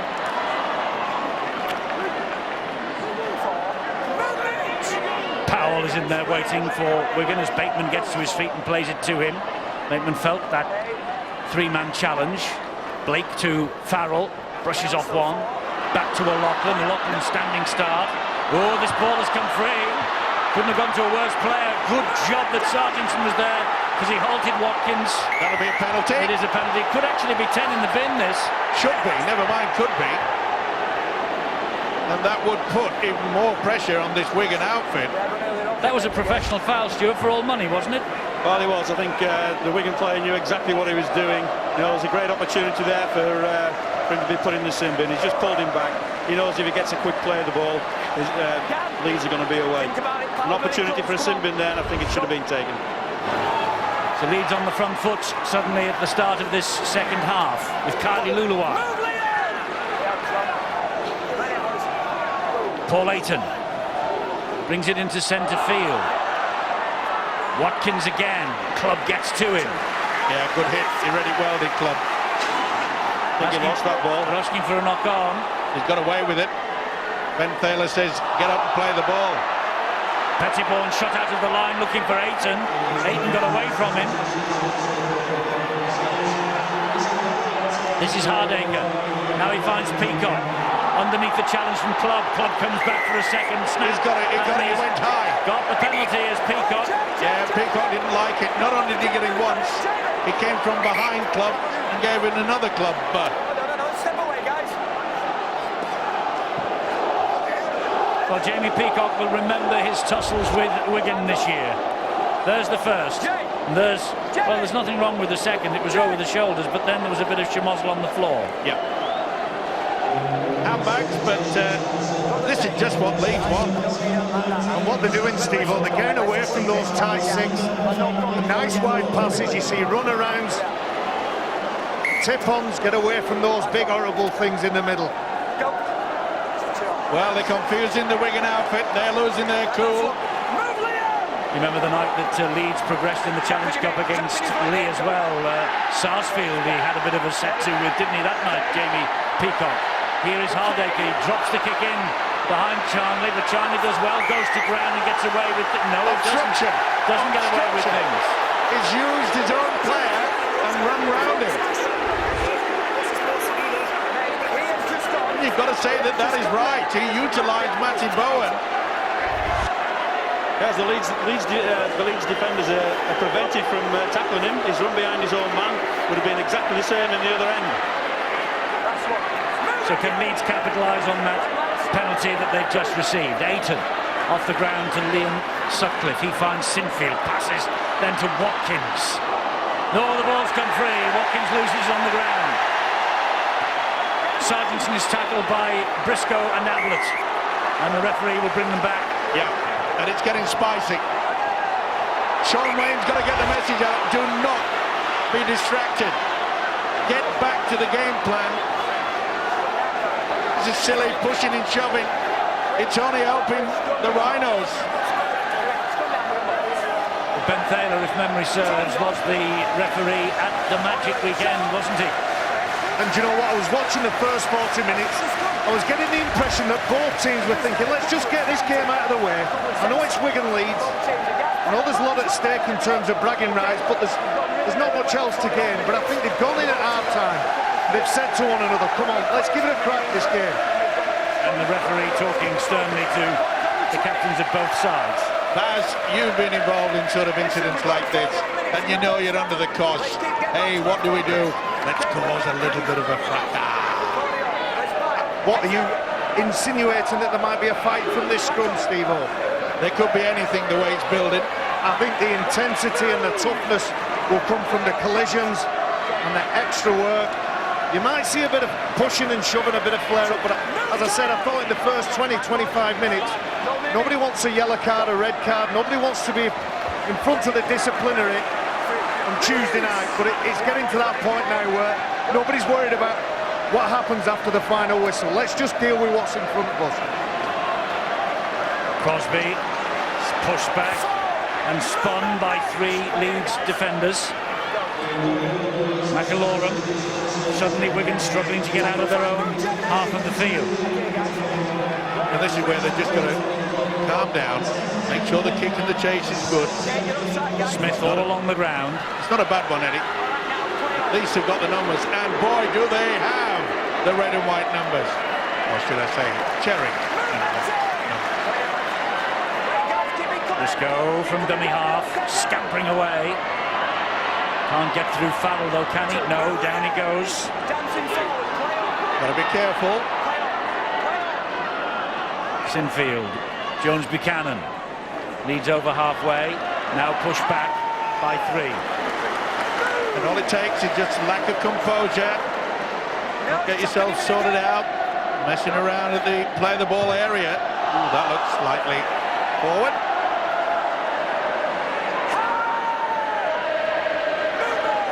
Singleton is dropped. Need a good kick here if the Rhinos apply pressure. Sinfield with an error. Is that fatigue? Sir Kevin, very rarely.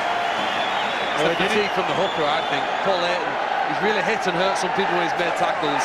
But I thought as the last few minutes have gone on, Paul Ayton, what he's done so far, has to take it out of him.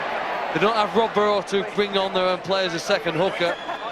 And it looked like a tired pass there, 55 minutes into this match. You've not got the scampering runs that he would generally provide when he comes on at this point. I'm trying to guess who might go on at 9. I do think he needs a break, Paul Ayton. You might see Jamie Jones-Buchanan take care of those dummy half responsibilities and Stevie Ward introduced very shortly. Well, now Sean O'Loughlin has come up with an error. The referee will bring them back for that. He thought that it was knocked out. Who's carrying the tackle? Impact, says Ben Thaler. He's confused. It's important that the skipper... I think he just lost control of that. The impact from the forearm of Kevin Sinfield, but it's such an important facet now. You know, the likes of the skipper, Sean O'Loughlin, he's got to lead the way. He's got to make sure he's talking to all his charges. Say, come on, do not give away silly penalties. Slowly but surely, we'll get back into the swing of things. Peacock and Crosby and Farrell tangling on halfway. Leeds not making much progress. They might now. Ablett. Farrell came in over the top on Ablett. Home crowd trying to put pressure on Ben Thaler, the official. Sinfield to Sutcliffe. Oh, Sutcliffe has seen a little go. He's lost it to knock on. Oh, the officials haven't seen that. No, they haven't. And here comes Stevie Ward. If they score here, this will be controversial.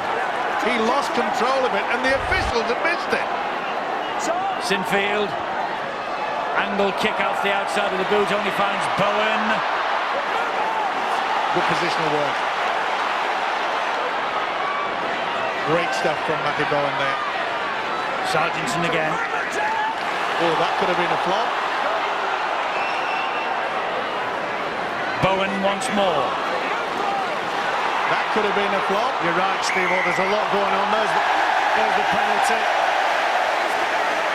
Well, just when we expected composure from the Rhinos, they do this. So I think Matty Bowen, his experience came to the fore there. He was moving forward, made sure that Paul Ayton couldn't get out of the way. It looked a lot worse than what it was. Now they can Wigan get out of their own half. It's not going to be easy. Keep up the tempo in defence. Flower will take it forward. McIlorum at dummy half. Into centre field and he finds Crosby. Down he goes. Singleton and Ablett. McIlorum again. To the left-hand side and Farrell. Farrell driving it into the chest of Sinfield. You saw there Don Crosby after he got tackled. Just went after the players that came through, had a few words to say. It was a good shot in the ribs, Steve-O. Yeah, but Singleton. But you've got to get on with the game, Baz. Not worry about being hit. High kick here from Matty Smith. The ball broke, and then up into the arms of Hardacre off a Wigan boot. So coming up to an hour on the clock, and biggest crowd of the Super League season inside the DW Stadium tonight to see this battle between Wigan and Leeds. Well over 20,000 people, beating the previous best, which was the attendance that came here to see Wigan against Saints earlier this year. Well, you can see there that Flower has just lost control of everything. What on earth will be going through the mind of Sean Wayne? 14-0 at half-time, in full control, in cruise control.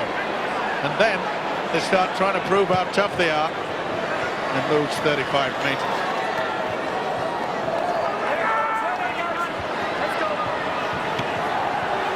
Jamie Jones-Buchanan drives it forward for the Leeds Rhinos, who suddenly, at the opening quarter of this second half, believe that perhaps there's something in this match for them. And Delaney is back out there. He's important. Here goes Peacock. You talk about importance, Eddie. What about the the 2 points from the penalty from Matty Smith just before half-time. That could prove to be the difference between the two sides. Good movement from Leeds. Here is Ablett. He's got Ryan Hall outside him. He attracts 3 defenders to him. Hall is waiting. And Hall will turn it infield to Hardacre, who just pops the ball up then for Stevie Ward, and down he goes. And this is the last tackle coming up for the Leeds Rhinos. Off the ground from Ayton. Sinfield's kick just ricochets into the arms of Bowen. Good reception as well from his opposite number, Zach Hardacre. But great position yet again from Bowen. Harassing defence from Leeds on Charnley. Yeah, the energy levels in the second half from Leeds are amazing. They look a little bit sloppy and they look completely out of it. I said in the first half, Steve, well, once Leeds get momentum, it's important to see what they do with it. I think the momentum is going to change. Wigan have got a bit of possession now. Let's see how Leeds can defend. Have to defend this run from McIlorum. Great run, just when they needed it. Got to be a kick into the corner position, or will they go for the bomb? Well, they're running it here with Bowen. And he pushed the ball back. Was picked up. And that will be the turnover, because there was nothing forthcoming as a result of all that. Well, this is an option you would probably take. You know, throw the dummy and try to go through with maybe 5 minutes remaining. But not with so much left on the clock. That should have been kicked into the corner. Oh, Ryan Hall has come up with the error. And Wigan have men on the overlap down the left-hand side. They've come the other way, though. And this is Matty Smith now. Here is the chance for Wigan maybe to put this game to bed. It's with Farrell. He spreads it wide, this time to Sargentson. They've got 5 more to go from here. Burgess, Blake Green, Flower will drive it in. Green is getting excited behind the play the ball. He gets the pass. He put the dummy in, but Sinfield wouldn't be fooled. McIlorum, they're inching ever close to the Warriors. Here they come with Sargentson! I think he's got it. He'll go upstairs because there was a wobble. Yeah, the ball bounced, but Sargentson is taking the congratulations of his teammates. He reached out, took a huge gamble, but I reckon it hit the whitewash. And I reckon he was in full control. Richard Silverwood, the video referee, Steve Ganson alongside. Well, they're looking for an obstruction first off. Just coming through here. I think McIlorum's ahead of the ball. Well, he's passed the ball and he's got out of the way. I think that's okay. I don't think there'll be an obstruction there. It's Kevin Sinfield that's gone to him after he's passed it. And then Kevin Sinfield can get across to him. So I think that's okay. And I think he's lost that ball. And I think he knows it because he tried to tackle the Leeds player who had the ball, who picked the ball up. I think he's still in possession at that point. Still going forward there, he's lost the ball. You're right, Stuart. You're absolutely spot on. And the Leeds fans at the far end have watched that, and they know as well. They're celebrating because this will be no try. Home crowd don't like it, but it's spot on. Yes, shock around the DW Stadium, 3/4 of the stadium. Jubilation at the other end. And no question he loses it. Yeah, that angle. Superb. Well, it just shows you how important grip on the rugby league ball is. If Dan Sargentson has a good grip of that ball, has his thumb around it, he can pull it away from his body and make the necessary extension to get that ball over the line. That could have been a sensational try for Wigan. In the end, it's sensational defence from Wigan. You asked a minute or two ago why Matty Bowen would run the ball in the last play.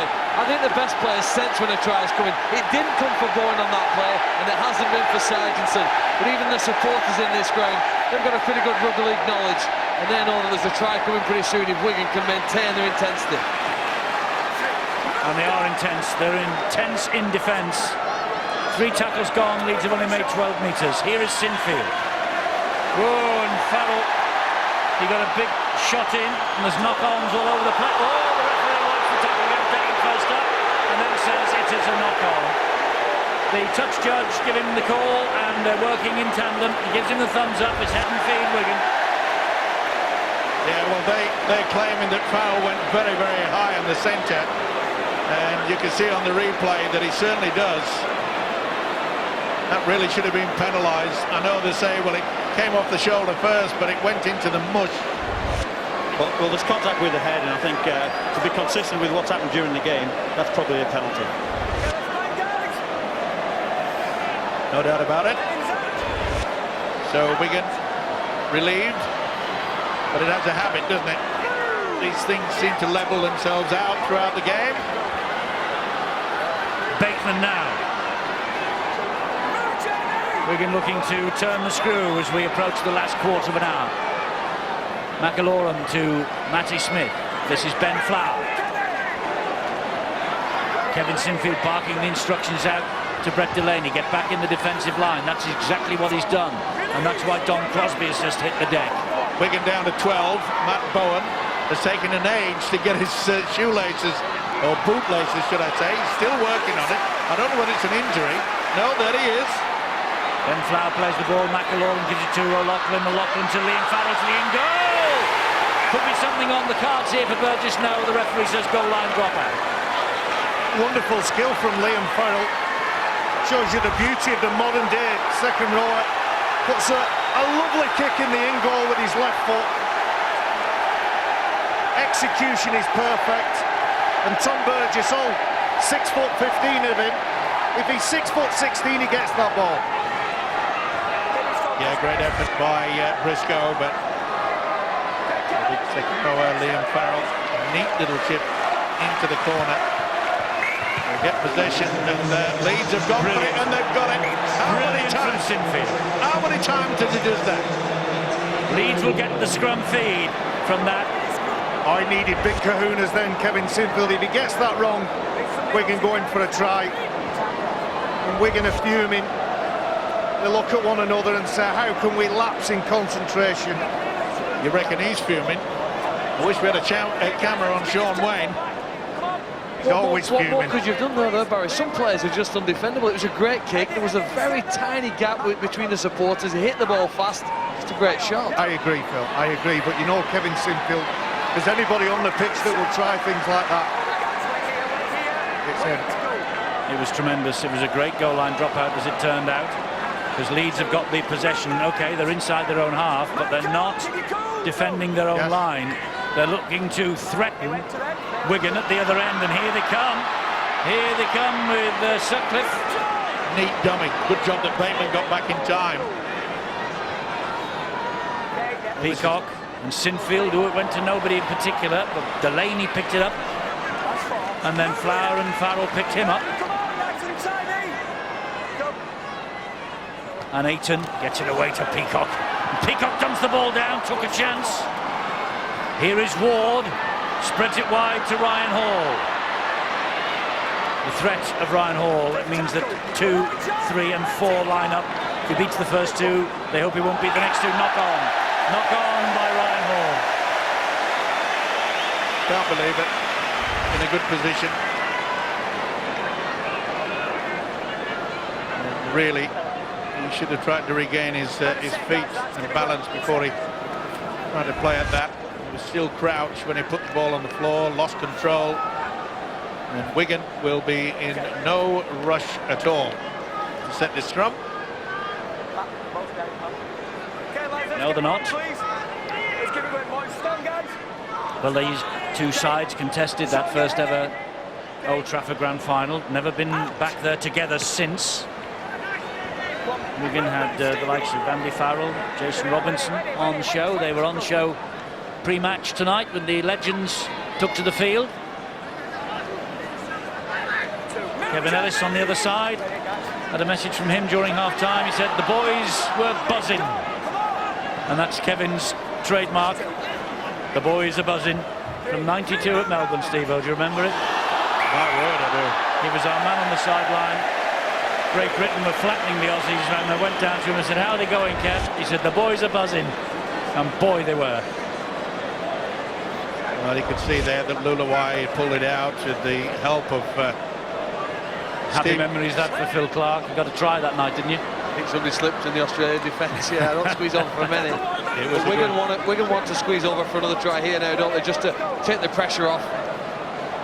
One thing though with Leeds, they never give in, do they? I don't think you have a decade of success like they've had by giving in when things get tough. Well, this is where the likes of Blake Green and Matty Smith can steer the Wigan side home. And you can see Matty Smith, he's had a solid game as well. Both half-backs out, but he's controlling things out there. That's good work. Yeah, it's good footwork from Matty Smith. Wigan 15 metres away. McIlorum, O'Loughlin, quick hands to Blake Green. He ducks under one challenge. Hardacre, last line of defence. 1, 2, 3, 4 are there to try and stop him. He's turned over on his back. He's held up, so they'll go back to the 10-metre line. Will they? No, he's still in the field of play. He's just short. So play the ball on tackle number 5, which he does to McIlorum. Here is Matty Smith. He slides the kick in. Ooh, total confusion there. Was it Sutcliffe? Was it Hardacre? Who cares? Leeds will say we got the ball dead. Good option, wasn't it? This is the view from the referee. And he went close, did Blake Green. And then the kick followed through. Now then, can Sinfield do it yet again? They've got more numbers out on the far side now. He's got... Oh! They nearly got away with it. They nearly did. It was a Wigan player who got to it. Now, was he over the 10-metre line, Michael McIlorum? It was pretty close, but I think the ball did get over the line at it. This is McIlorum. Puts the brakes on because Leeds were trying to push him over the sideline. Well, it was close, Stuart. It certainly was. They got away with it, though. Keep your eye on the full-back. They'll be bringing Matty Bowen in. Smith, O'Loughlin, short ball. He's broken the line with Ben Flower. He scores! Ben Flower! Kevin Sinfield took the gamble. Michael McIlorum came up with the aces. And Ben Flower comes up with the 4 points. And that could break the Rhinos' resistance. Ben Flower doesn't score many. He missed last week at Widnes. He made a Super League debut for the Celtic Crusaders against Leeds in 2009. This is memorable.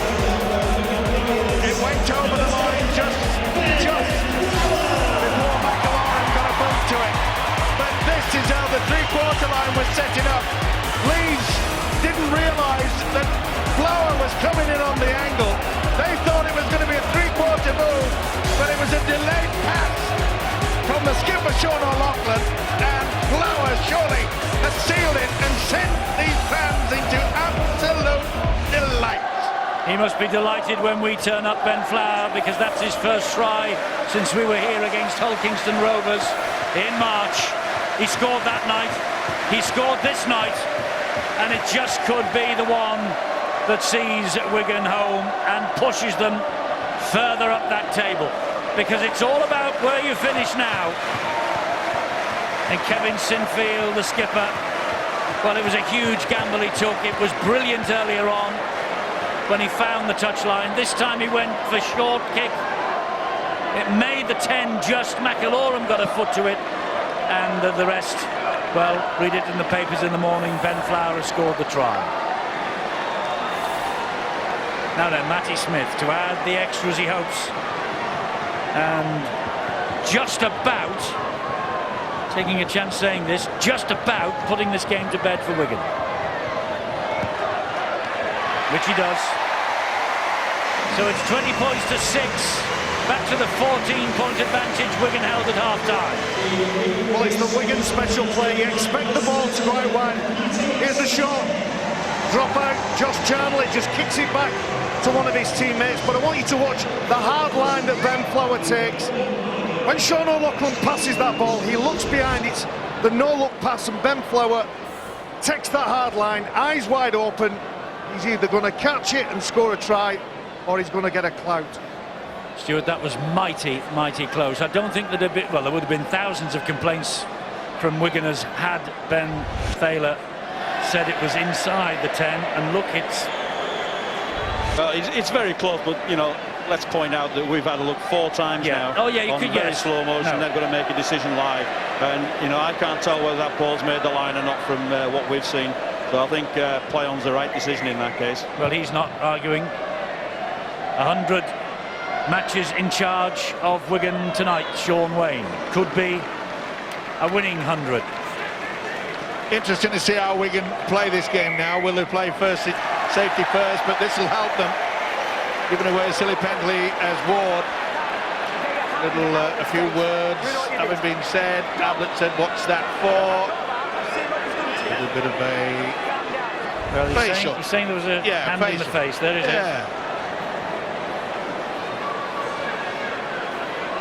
Little feel of the nose. Crosby didn't like it. Ablett didn't like the fact he's giving away the penalty. There's no place for faint hearts, this sport, is it? Remember what happened to Simon Griggs last night, and I hope he's had his operation today and everything's gone according to plan. Here's a knock-on, meanwhile, by Hughes as he limps away from that incident. It's a touch of cramp, I think, maybe. But you see that, and then you see hands in the face and pushing and shoving on the floor. Been very physical all night. And that'll be physical too, the grand final. Saturday, October the 11th, we kick off at 6 o'clock. Telephone number there, website there for the Super League. If you need any information other than kick-off time, they are the places to go to. Grand final night, October 11th. Best night of the year. Love it. Ryan Hall over halfway. Great atmosphere. 2 great teams, whoever gets there. Simple as that. Peacock tries to spin and turn. Luluai. Have a look at the clock. Well, 7 minutes or thereabouts remaining. You've got to give a lot of credit to Leeds. You know, they were all astray in the first 40. And they came out with a lot more fire and venom. Paul Ayton running from dummy half certainly set the scene for them. Here's Watkins. It's a good tackle by Sargentson. It's been a good tussle, that, hasn't it, between Sargentson and Watkins? It really has. And Sargentson's come out on top, if you must know. I think he's had a great game. Hardaker with an up and under. He's chasing this himself. Bowen gets away from him easily. That's very good from Bowen. How cool was that? Just came in from field of play. Only just. Well, 13 years in the NRL, lots of experience. He'll be back here next year. Matty Bowen, Queensland State of Origin star, and an Australian international in his day. Sargentson again. 6 minutes and counting for Wigan. Good play by Blake Green. Knows he took the responsibility. No forwards were just hanging around. What a great take. Yeah, by Ryan Hall. Like a catch in the deep. The idea was right from McLaurin, and whenever he's been on the pitch, he hasn't had big involvements in the game, but whenever he's been on the pitch, everything's looked organised. Halfbacks have had a composed edge to their game, their passing game, running game, kicking game. Been very professional from Wigan. Better points difference for Wigan in the league ladder means that this win tonight, which we all, I think, believe it will be a win for Wigan now, will take them back to second in the table. Castleford will drop down another place. They've yet to play this weekend, but here goes Church, and Charnley does well to get to him. Jamie Jones-Buchanan. Here is Ayton. Now it's Sutcliffe. It's a white wall of defenders ahead of him.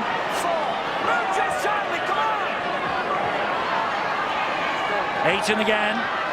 Tries to go around Liam Farrell, who does well, but he slips the pass to Hardaker. Hardaker then gives it back to Ayton. He then finds Sinfield. Sinfield to JJB. And down he goes on tackle number 5. It's all about pride now for Wigan. They don't want to concede a try. Sinfield passed that to himself, and he passed that to nobody. And Ablett lost the ball, so 0 tackle is the decision. Well, Ablett realised it. He was in an offside position, so therefore he couldn't throw his body on top of it. He could after Charnley had touched it, but then couldn't get it. Here come Wigan again, looking to finish it off in style with Burgess. Burgess, that's a great tackle back by Watkins. Brilliant stuff from both two young players. Blake Green finds Farrell. They go back down that left channel again. Sargentson goes down. Play on, he wasn't tackled. He's allowed to get rid of the ball. So here comes Bowen. Bowen then to Green. Green from a standing start. Wigan are content with this scoreline. You see Callum Watkins and Joe Burgess. That's a wonderful race. You'd like to see those two players in open play. But Wigan want to score again. They're not content with 20 points to 6. They want another one. And it looks as though they could get it as well. Oh, and Smith with a dab to the in-goal area. Hardaker's absolutely just side-foots the ball over the line. 3 minutes to go. Wigan have won this. They're second. Warrington a third. Castleford fourth. They have to play yet, and we all know what that means. And Leeds will stay sixth. Yeah, it's been a good game with the two half-backs from Wigan tonight. Danny Smith, Blake Green, they've controlled things. They've been outstanding. And some of the Wigan forwards, they've set up the pattern. And I'm with you, Baz. You know, Michael McIlroy, it's taken him a while to get back into the swing of things, but, you know, he knows how to organise it. And he's done his job tonight. One thing it does do is set up next Thursday perfectly, doesn't it? We saw Warrington. Many people thought after last night's performance, Warrington looked like the team to beat. Well, Wigan's performance tonight. You know what? I think if Anthony Gelling was playing, in my opinion, that would be Wigan's strongest 17 that we've seen tonight. Obviously, I would put Gelling in front of Hughes if he was fit and available. And I think the task now for the Warriors is to keep all of that group of players fit and healthy for as many weeks as they can now. Because the grand final with that squad of players, well, I think you know, that would take some beating if they could replicate this performance. Well, this is the menu we've got for you next week. You've just seen going through the bottom of your screen. And the match here next Thursday is a repeat of last year's wonderful grand final. Blake Green tried to slide the kick in behind the defence. Yeah, created all sorts of confusion, got the ricochet. Good work by Watkins in the end, but that's been a key factor, the way that both Green and Smith, their long kicks have been good, and the little short ones, the dribble into the in-goal area. But this has been a feature that Sean Wayne, the Wigan coach, will really, really be happy about. The intensity in the defence. Leeds go to Hull next week. They'll have to play well. They'll have to try and get away from sixth spot in the table. Otherwise, they're going to try and make history by getting to Old Trafford from sixth and winning it. But Wigan, Warrington, Saints, Huddersfield, Castleford, it's all to play for. It is for Leeds, of course. Things are just not going right there for Kevin Sinfield, and he had to virtually slow down to get it. Looks like there's a problem for Jamie Peacock. Last minute, guys, let's finish it Bit of a neck strain. Not surprising the work that he's had to get through tonight. And I think that we might see a try from Wigan right from the scrum base. Out, away, guys. Bateman slipped as he went to those three players. Hold it, lads, go.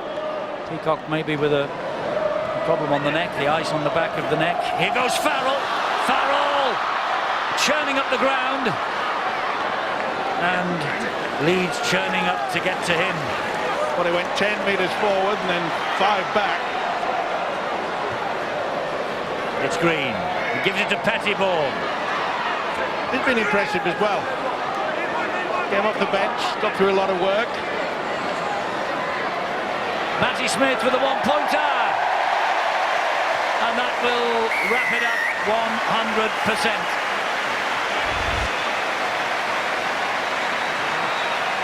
Well, he's just shown, hasn't he? If it gets necessary in a tight game at the end, he can do it. Good practice in a match situation. The hooter sounds, but it's all smiles around the DW Stadium. All smiles in red and white, not so in the blue and amber of Leeds, but Wigan go back to second in the table.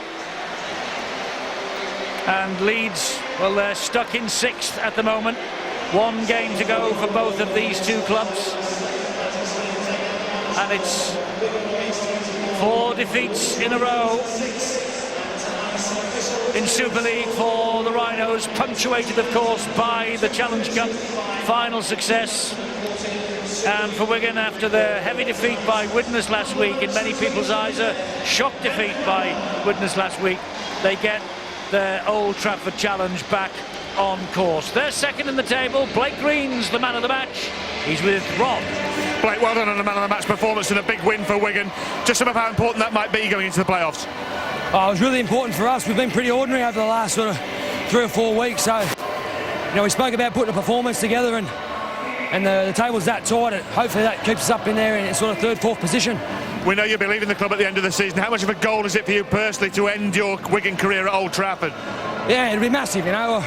Very lucky last year to come to a great club and be lucky enough to do the double last year. So, you know, I'll be doing everything I can to make sure we can get a repeat and get back to Old Trafford this year.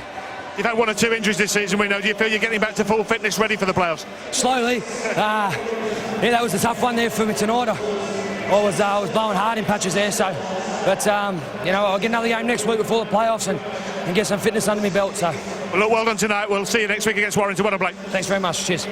OK, let's go and have a word with Blake Green's half-back partner, Matty Smith. Matty, just tell us how important it is to get the combination right with that man, Blake Green, because it worked a treat last season and it's been disrupted a bit by injury this time, hasn't it? Yeah, Green's been out for a bit, but yeah, I mean, we just clicked when we come back together. You know, we played really well last night. We come under a bit of pressure from last week's result, and I thought the boys were fantastic tonight, especially the middle lads. Do you see a similarity with last season? Because at the back end last year you stuttered and sputtered a bit, but when it got to the real matches that really mattered, you were top class. Yeah, I suppose that's all that matters. You know, when it counts, you've got to perform, and you know, there's no good at having a good year and being consistent and then falling apart in the playoffs. So, you know, we played well tonight, but we have a lot to work on as well. And you know, Leeds will come again. They're a great side, and we'll probably meet in the playoffs.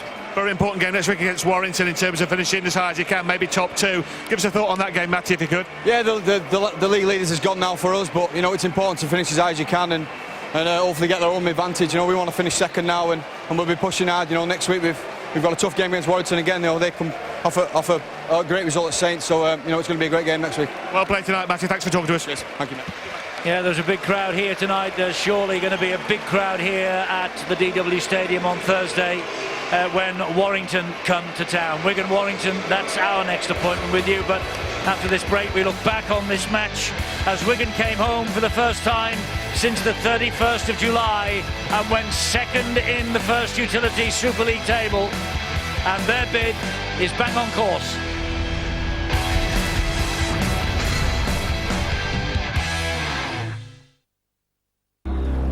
It's okay. Oh, he's not in touch. She was the world's fastest steam locomotive, a symbol of engineering genius, Mallard. Every week follow our easy step-by-step instructions and build this highly detailed O-gauge model with replica original features and discover the age of steam in your magazine. Mallard. Issue 1, only 50p. In World War II, it was the terror of the seas, the U-96 U-boat. Bring the Wolf of the Deep back to life with this stunning model, complete in every detail, including command center, engine room, and torpedo tubes. Your magazine includes step-by-step instructions and builds to a definitive guide to the world of submarines. The U-96 U-boat. Issue 1, only 50p. From the author of Tinker Tailor Soldier Spy comes a gripping spy thriller. Sakharov is not the bad guy. He's our way to the bad guy. Keeps you on the edge through every twist and turn. Every good man has a little bit of bad. Philip Seymour Hoffman is flawless. A Most Wanted Man in cinemas September 12th. A toy for a boy. A gift for a girl. From magic numbers. Things of wonder. For a family, a home. For a loved one, the world. The dream ticket. The fairy tale end. This Saturday, it's a lotto rollover. Play makes it possible. Great website. Why not do it yourself? And keep looking out, doing what you do. Walking on top of the world. Walking on top of the world.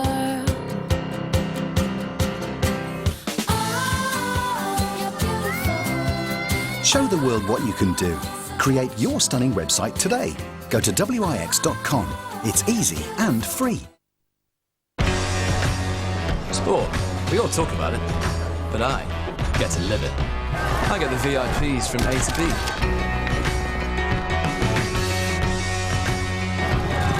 closest you get to sport? No, that's Betway.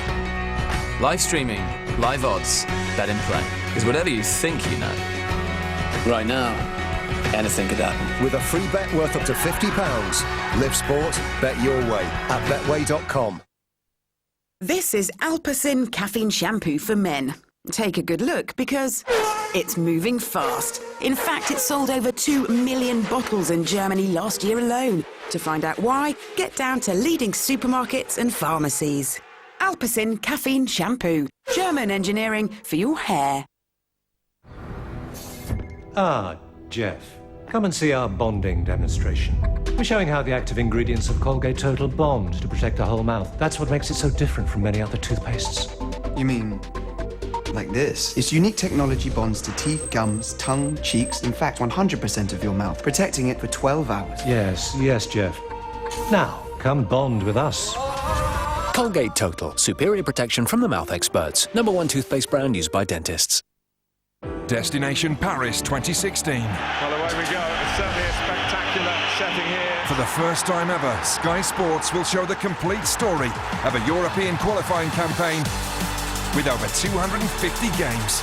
Well, would you believe that? Featuring every player from every country and every match. That is sensational! To guarantee you're able to watch all Sky Sports coverage of the European qualifiers, activate Sky Sports 5 now.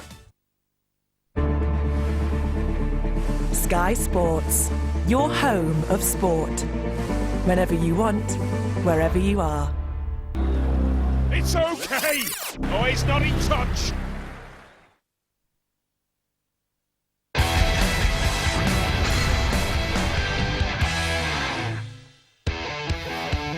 Well, it looks easy enough, but believe me, it wasn't. We're in Super League extra time at the DW Stadium, and we're looking back on this match and this result. 21 points to 6, the Wigan Warriors have won, 3 tries to 1. Burgess, Smith and Flower. Smith kicked 4 goals in the drop, and it was the Sutcliffe and Sinfield with the points for the Leeds Rhinos in front of Super League's biggest attendance of the season. What are the other stats saying, though? Phil Clark.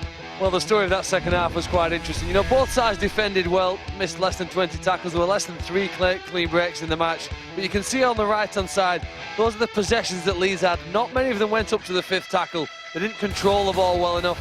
They conceded penalties, and it gifted Wigan too much possession. The final quarter, just look, Wigan had far more of the ball, and it made it pay. Thanks, Phil. OK, let's see what Sean Wayne, the Wigan coach, made of it all. He's with Rod.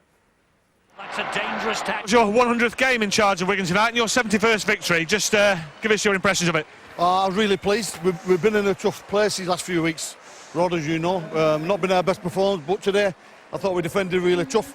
Our completions after 20 minutes were 92%, and that shows that when we keep hold of the ball, we can beat teams. And you know, all credit to Leeds, Rod. They never go away. You know, we were really dominant in that first half, but couldn't really pull away with that final try. So all credit to Leeds.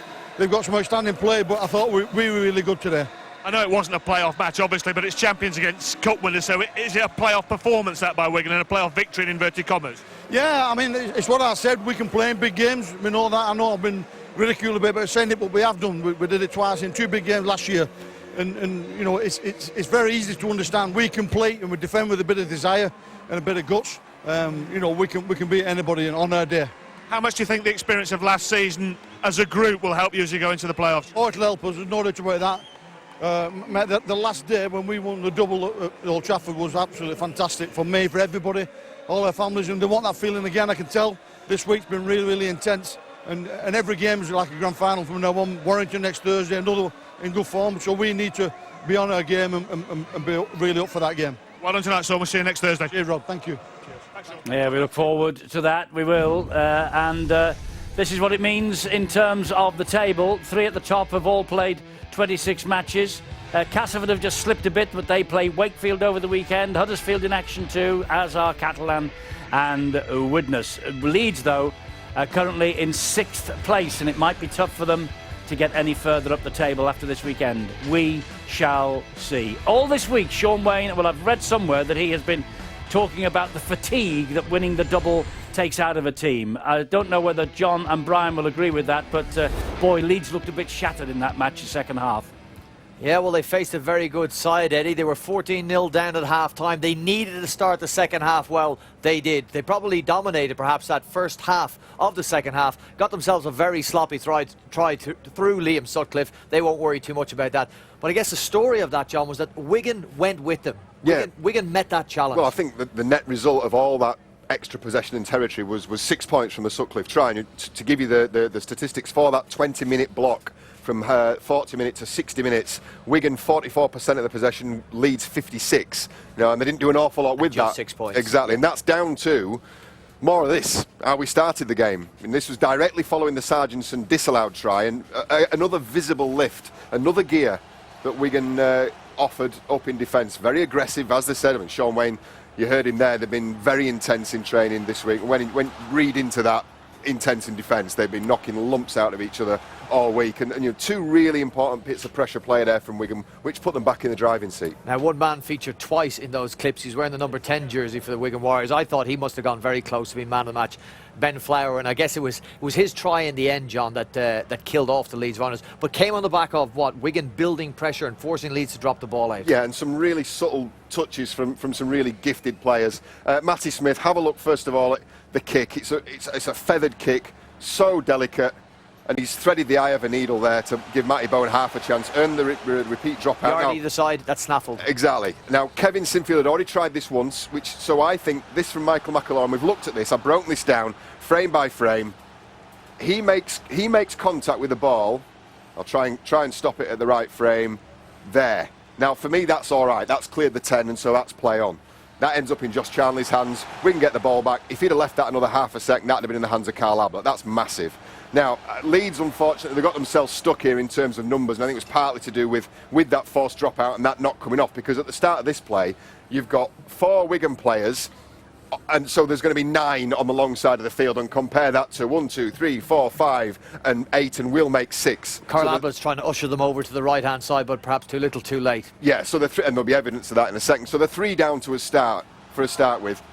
I also think this here from Flower, a very, very, very strong line, and he's going to cut his way right through Kevin Sinfield. If you just reel that back a second, John, and have a look at Jamie Peacock here. What is it telling you when Jamie Peacock is scuttling that far across? Yeah, he believes they're shot. He's making this run here. He's lost his hips. He's now hightailing across the field. And that's down to the lack of numbers from when we started. So we'll play this on to its conclusion.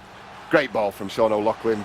Flower rides a tackle really well, and yeah, that was the try that killed the game. Very brief nod to the back 3 from Wigan. You were impressed with them as well. Superb. Matty Bowen taking those yards. Now that's the deal you make with the forwards. If the forwards are going to front up like they did, then the back 3 have really got to take the meters when they're available, and I thought they did just that.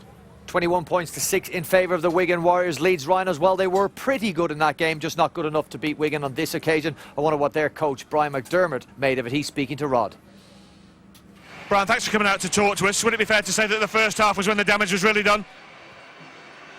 No, I wouldn't agree with that. I thought clearly Wigan had the edge in the first half, but the game wasn't gone by that stage. Made a good go of it in the second half, but to say the obvious, we just give them too much ball, too many soft errors, too many unforced errors, and in games that are that tight where they're not going to give us too much defensively and we didn't give them too much defensively, sometimes it comes down to just those simple things. That result means that it's very unlikely you can now finish in the top 4. I know you've won it twice from 5th, so asking the question, how much of a concern is it that you're unlikely to be in the top 4 come playoffs? No, it's not great. That isn't great. We're, never mind top 4, we want to be top 2, we want it to be top. That's, that doesn't make good reading. It's something, it's something we're not proud of. And we'll need to deal with that, and we'll address that, but at the same time, it's not over yet. One final question. Obviously, you're missing 2 of your top players, your top guns in Burrow and Maguire. Will they be back next week? They've got a good chance. Yeah, very good chance. And obviously, Joe Moon has another week's suspension to serve. But they should be back. Thanks for joining us, Brad. Thank you. Cheers. So Moon will be back for the playoffs. Maguire and Burrow might be back next week for the final match against Hull away from home. And I think it's fair to say, Terry and Barry, that Leeds need those 2. They need a spark because they look fatigued, and obviously they will be, because Wembley takes it out of you physically and mentally. And this time last week, Brian was saying, we won first. Now, he might have to settle for 5th. Well, they put a lot into the game against St Helens and came away with nothing. And I think playing an hour with 12 men will affect those energy levels. But why didn't he make changes last week, do you think? Well, putting that to one side, Eddie, if I may, okay, I want to give the credit to Wigan. I thought they were very professional.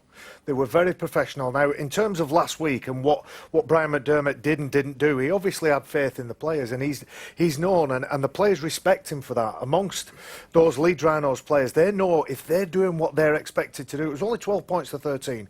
Mistakes were at a minimum, so Brian McDermott thought the players on the pitch could deliver a win for them. Ultimately, Saints were too good on the night, and ultimately Wigan were too good on the night tonight. But it was a masterful performance. They were ruthless, Eddie.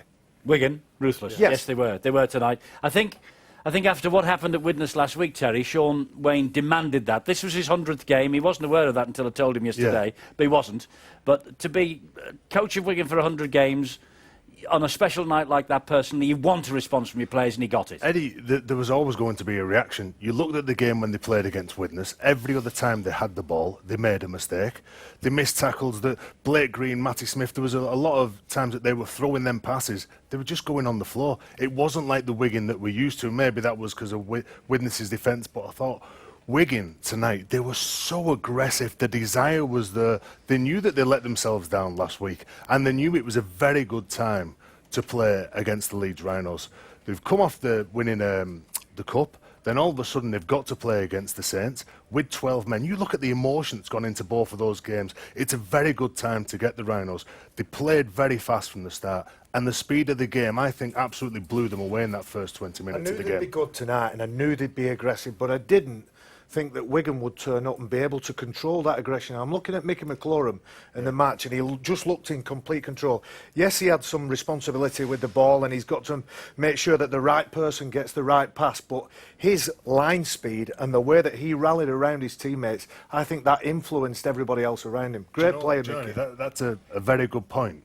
That's the first good point you ever said to that. Thank you. But that's a very good point, but that shows you, if the likes of Mickey McClorum, the enforcers, they're not giving penalties away, that shows how composed that they were in this game. They believed that they could win. Their edge defence was closing down Leeds, they were turning them back into the forwards, and Leeds Rhinos, they had no answers to what Wigan were doing because they just couldn't make any ground. OK, it all goes down to the last weekend of the season then. Castleford have to win, of course, this weekend to keep the league leaders' shield race alive. Look what we've got for you next Thursday. Wigan against Warrington is a repeat of last year's Old Trafford showpiece. It's a 7:30 start, Sky Sports 1. On the Friday, then we go and see whether St Helens will take their second chance and pick up the point they want. It's Huddersfield Saints at 7:30 Sky Sports 1. It's Nathan Brown against his former club.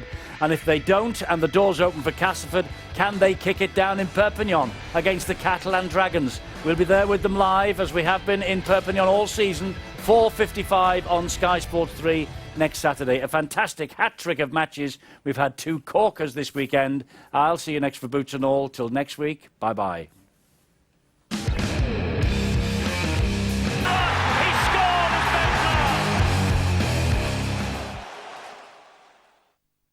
Enjoy Sky Sports Live. On all screens, on the go, and the best bits on demand. The gladiators are entering the arena. Isuzu D-Max sponsors Sky Sports coverage of the Super League.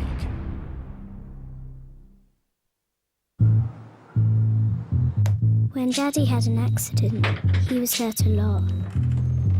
It's not been easy for Mummy, but we've been getting help. Now Daddy's more like my daddy, and I'm his little princess again. At Irwin Mitchell Solicitors, we've secured over £1 billion in the last 2 years to help injured people get their lives back on track. That's why I'm with Irwin Mitchell. Because compensation is only part of the story. Stand by me. Come on, y'all, let's say it one more time. If you love a bit of fun, you'll love a bit of Betfred.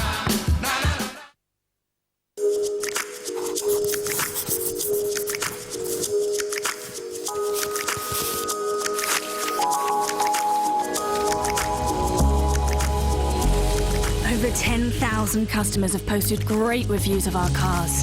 Whether it's about gorgeous looks or how much fun it is to drive, people really love their Kia Picanto. See what else they're saying at kia.co.uk.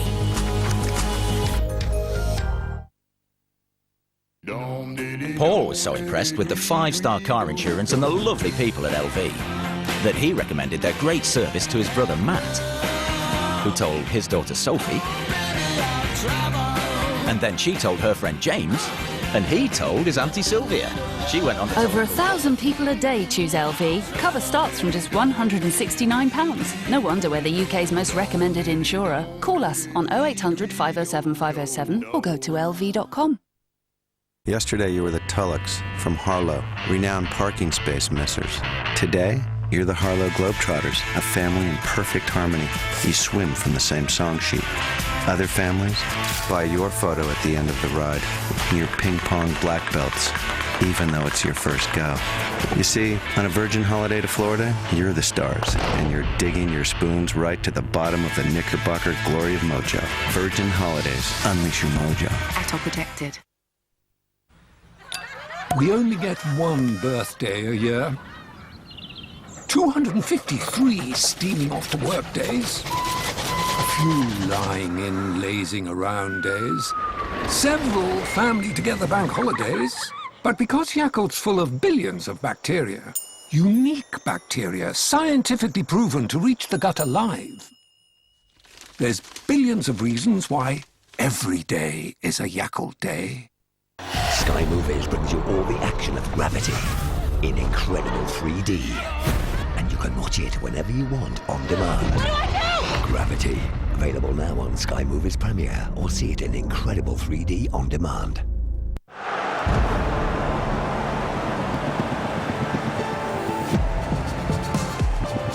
You're watching Sky Sports 1, your home of football.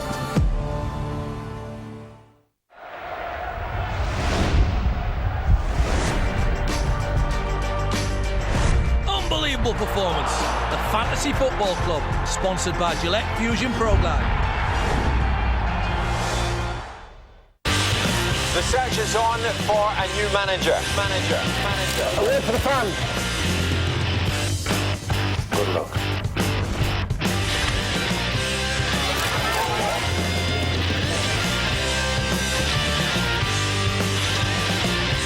What's your team today?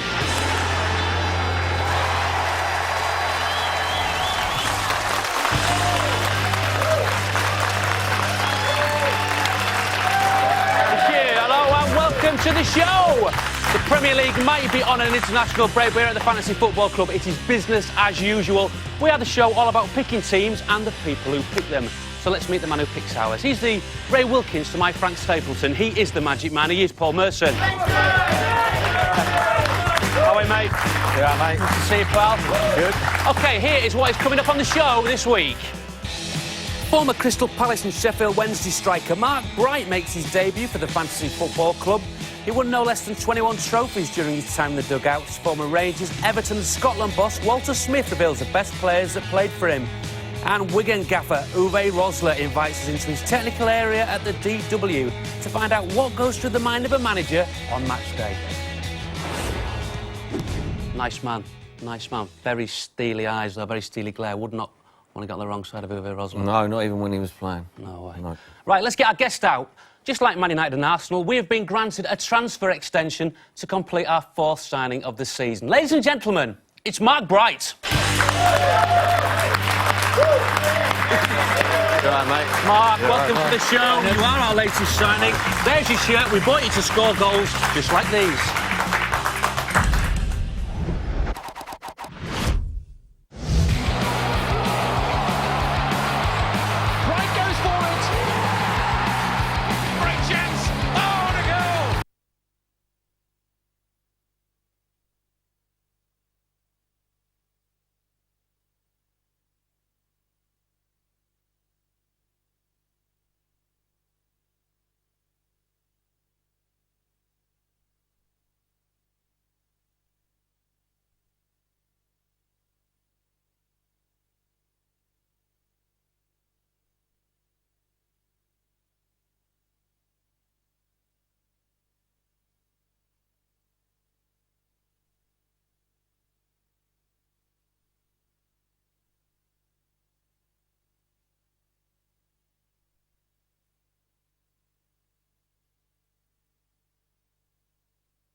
Men's champion after a straight sets win over Kei Nishikori.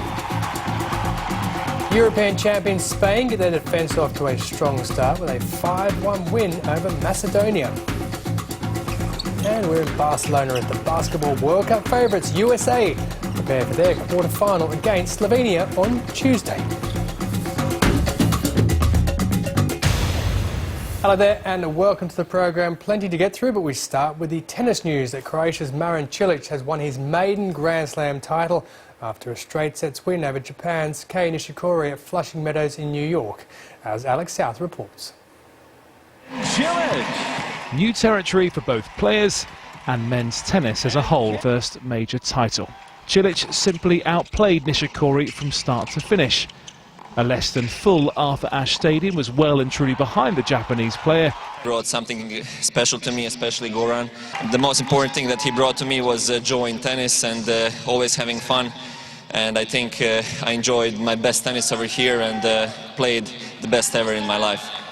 Moving to football, in the opening round of Euro 2016 qualification fixtures continued on Monday, with holders Spain among the teams in action. They were 5-1 winners over Macedonia in Valencia, and our football reporter Seth Bennett was impressed with their first-up performance.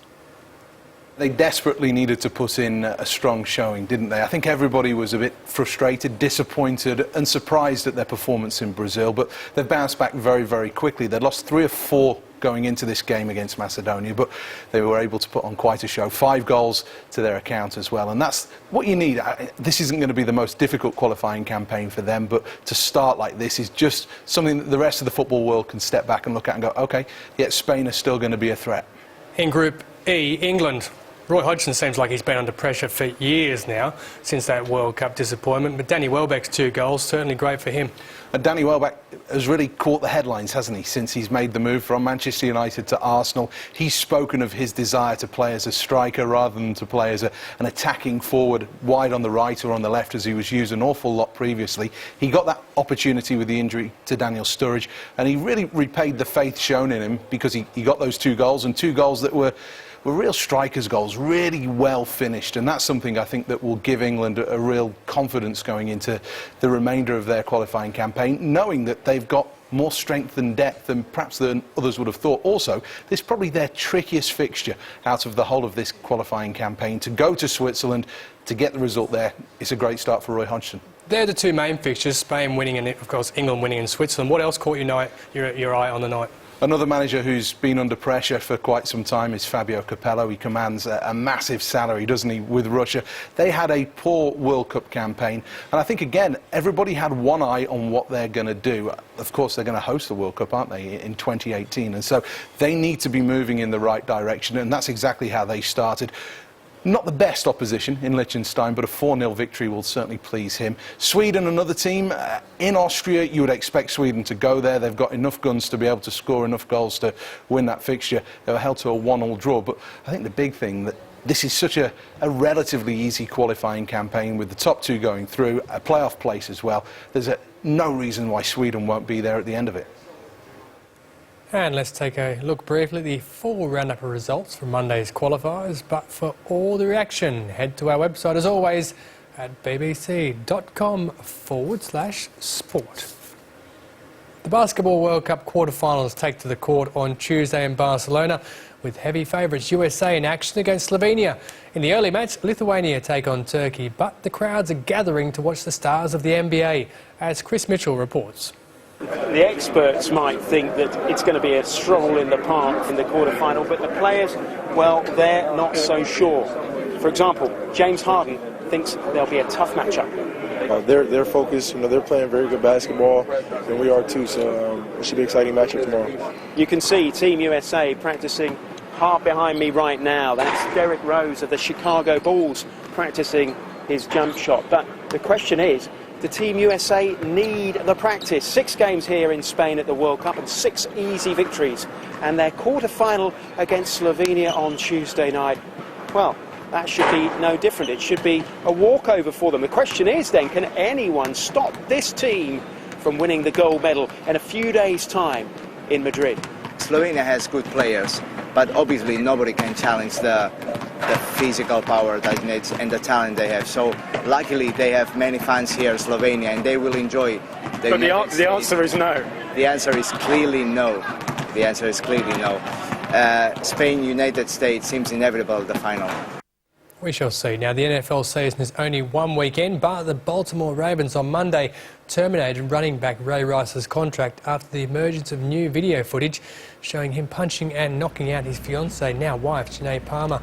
The pair had an altercation in an Atlantic City casino elevator in February, with the NFL later handing the 27-year-old a 2-game suspension for the incident, which led to the governing body changing its policy after public outrage for the leniency shown. First-time offenders are now suspended 6 games with a lifetime ban after a second such offence.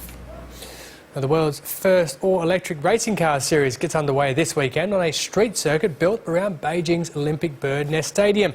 Formula E will also visit London.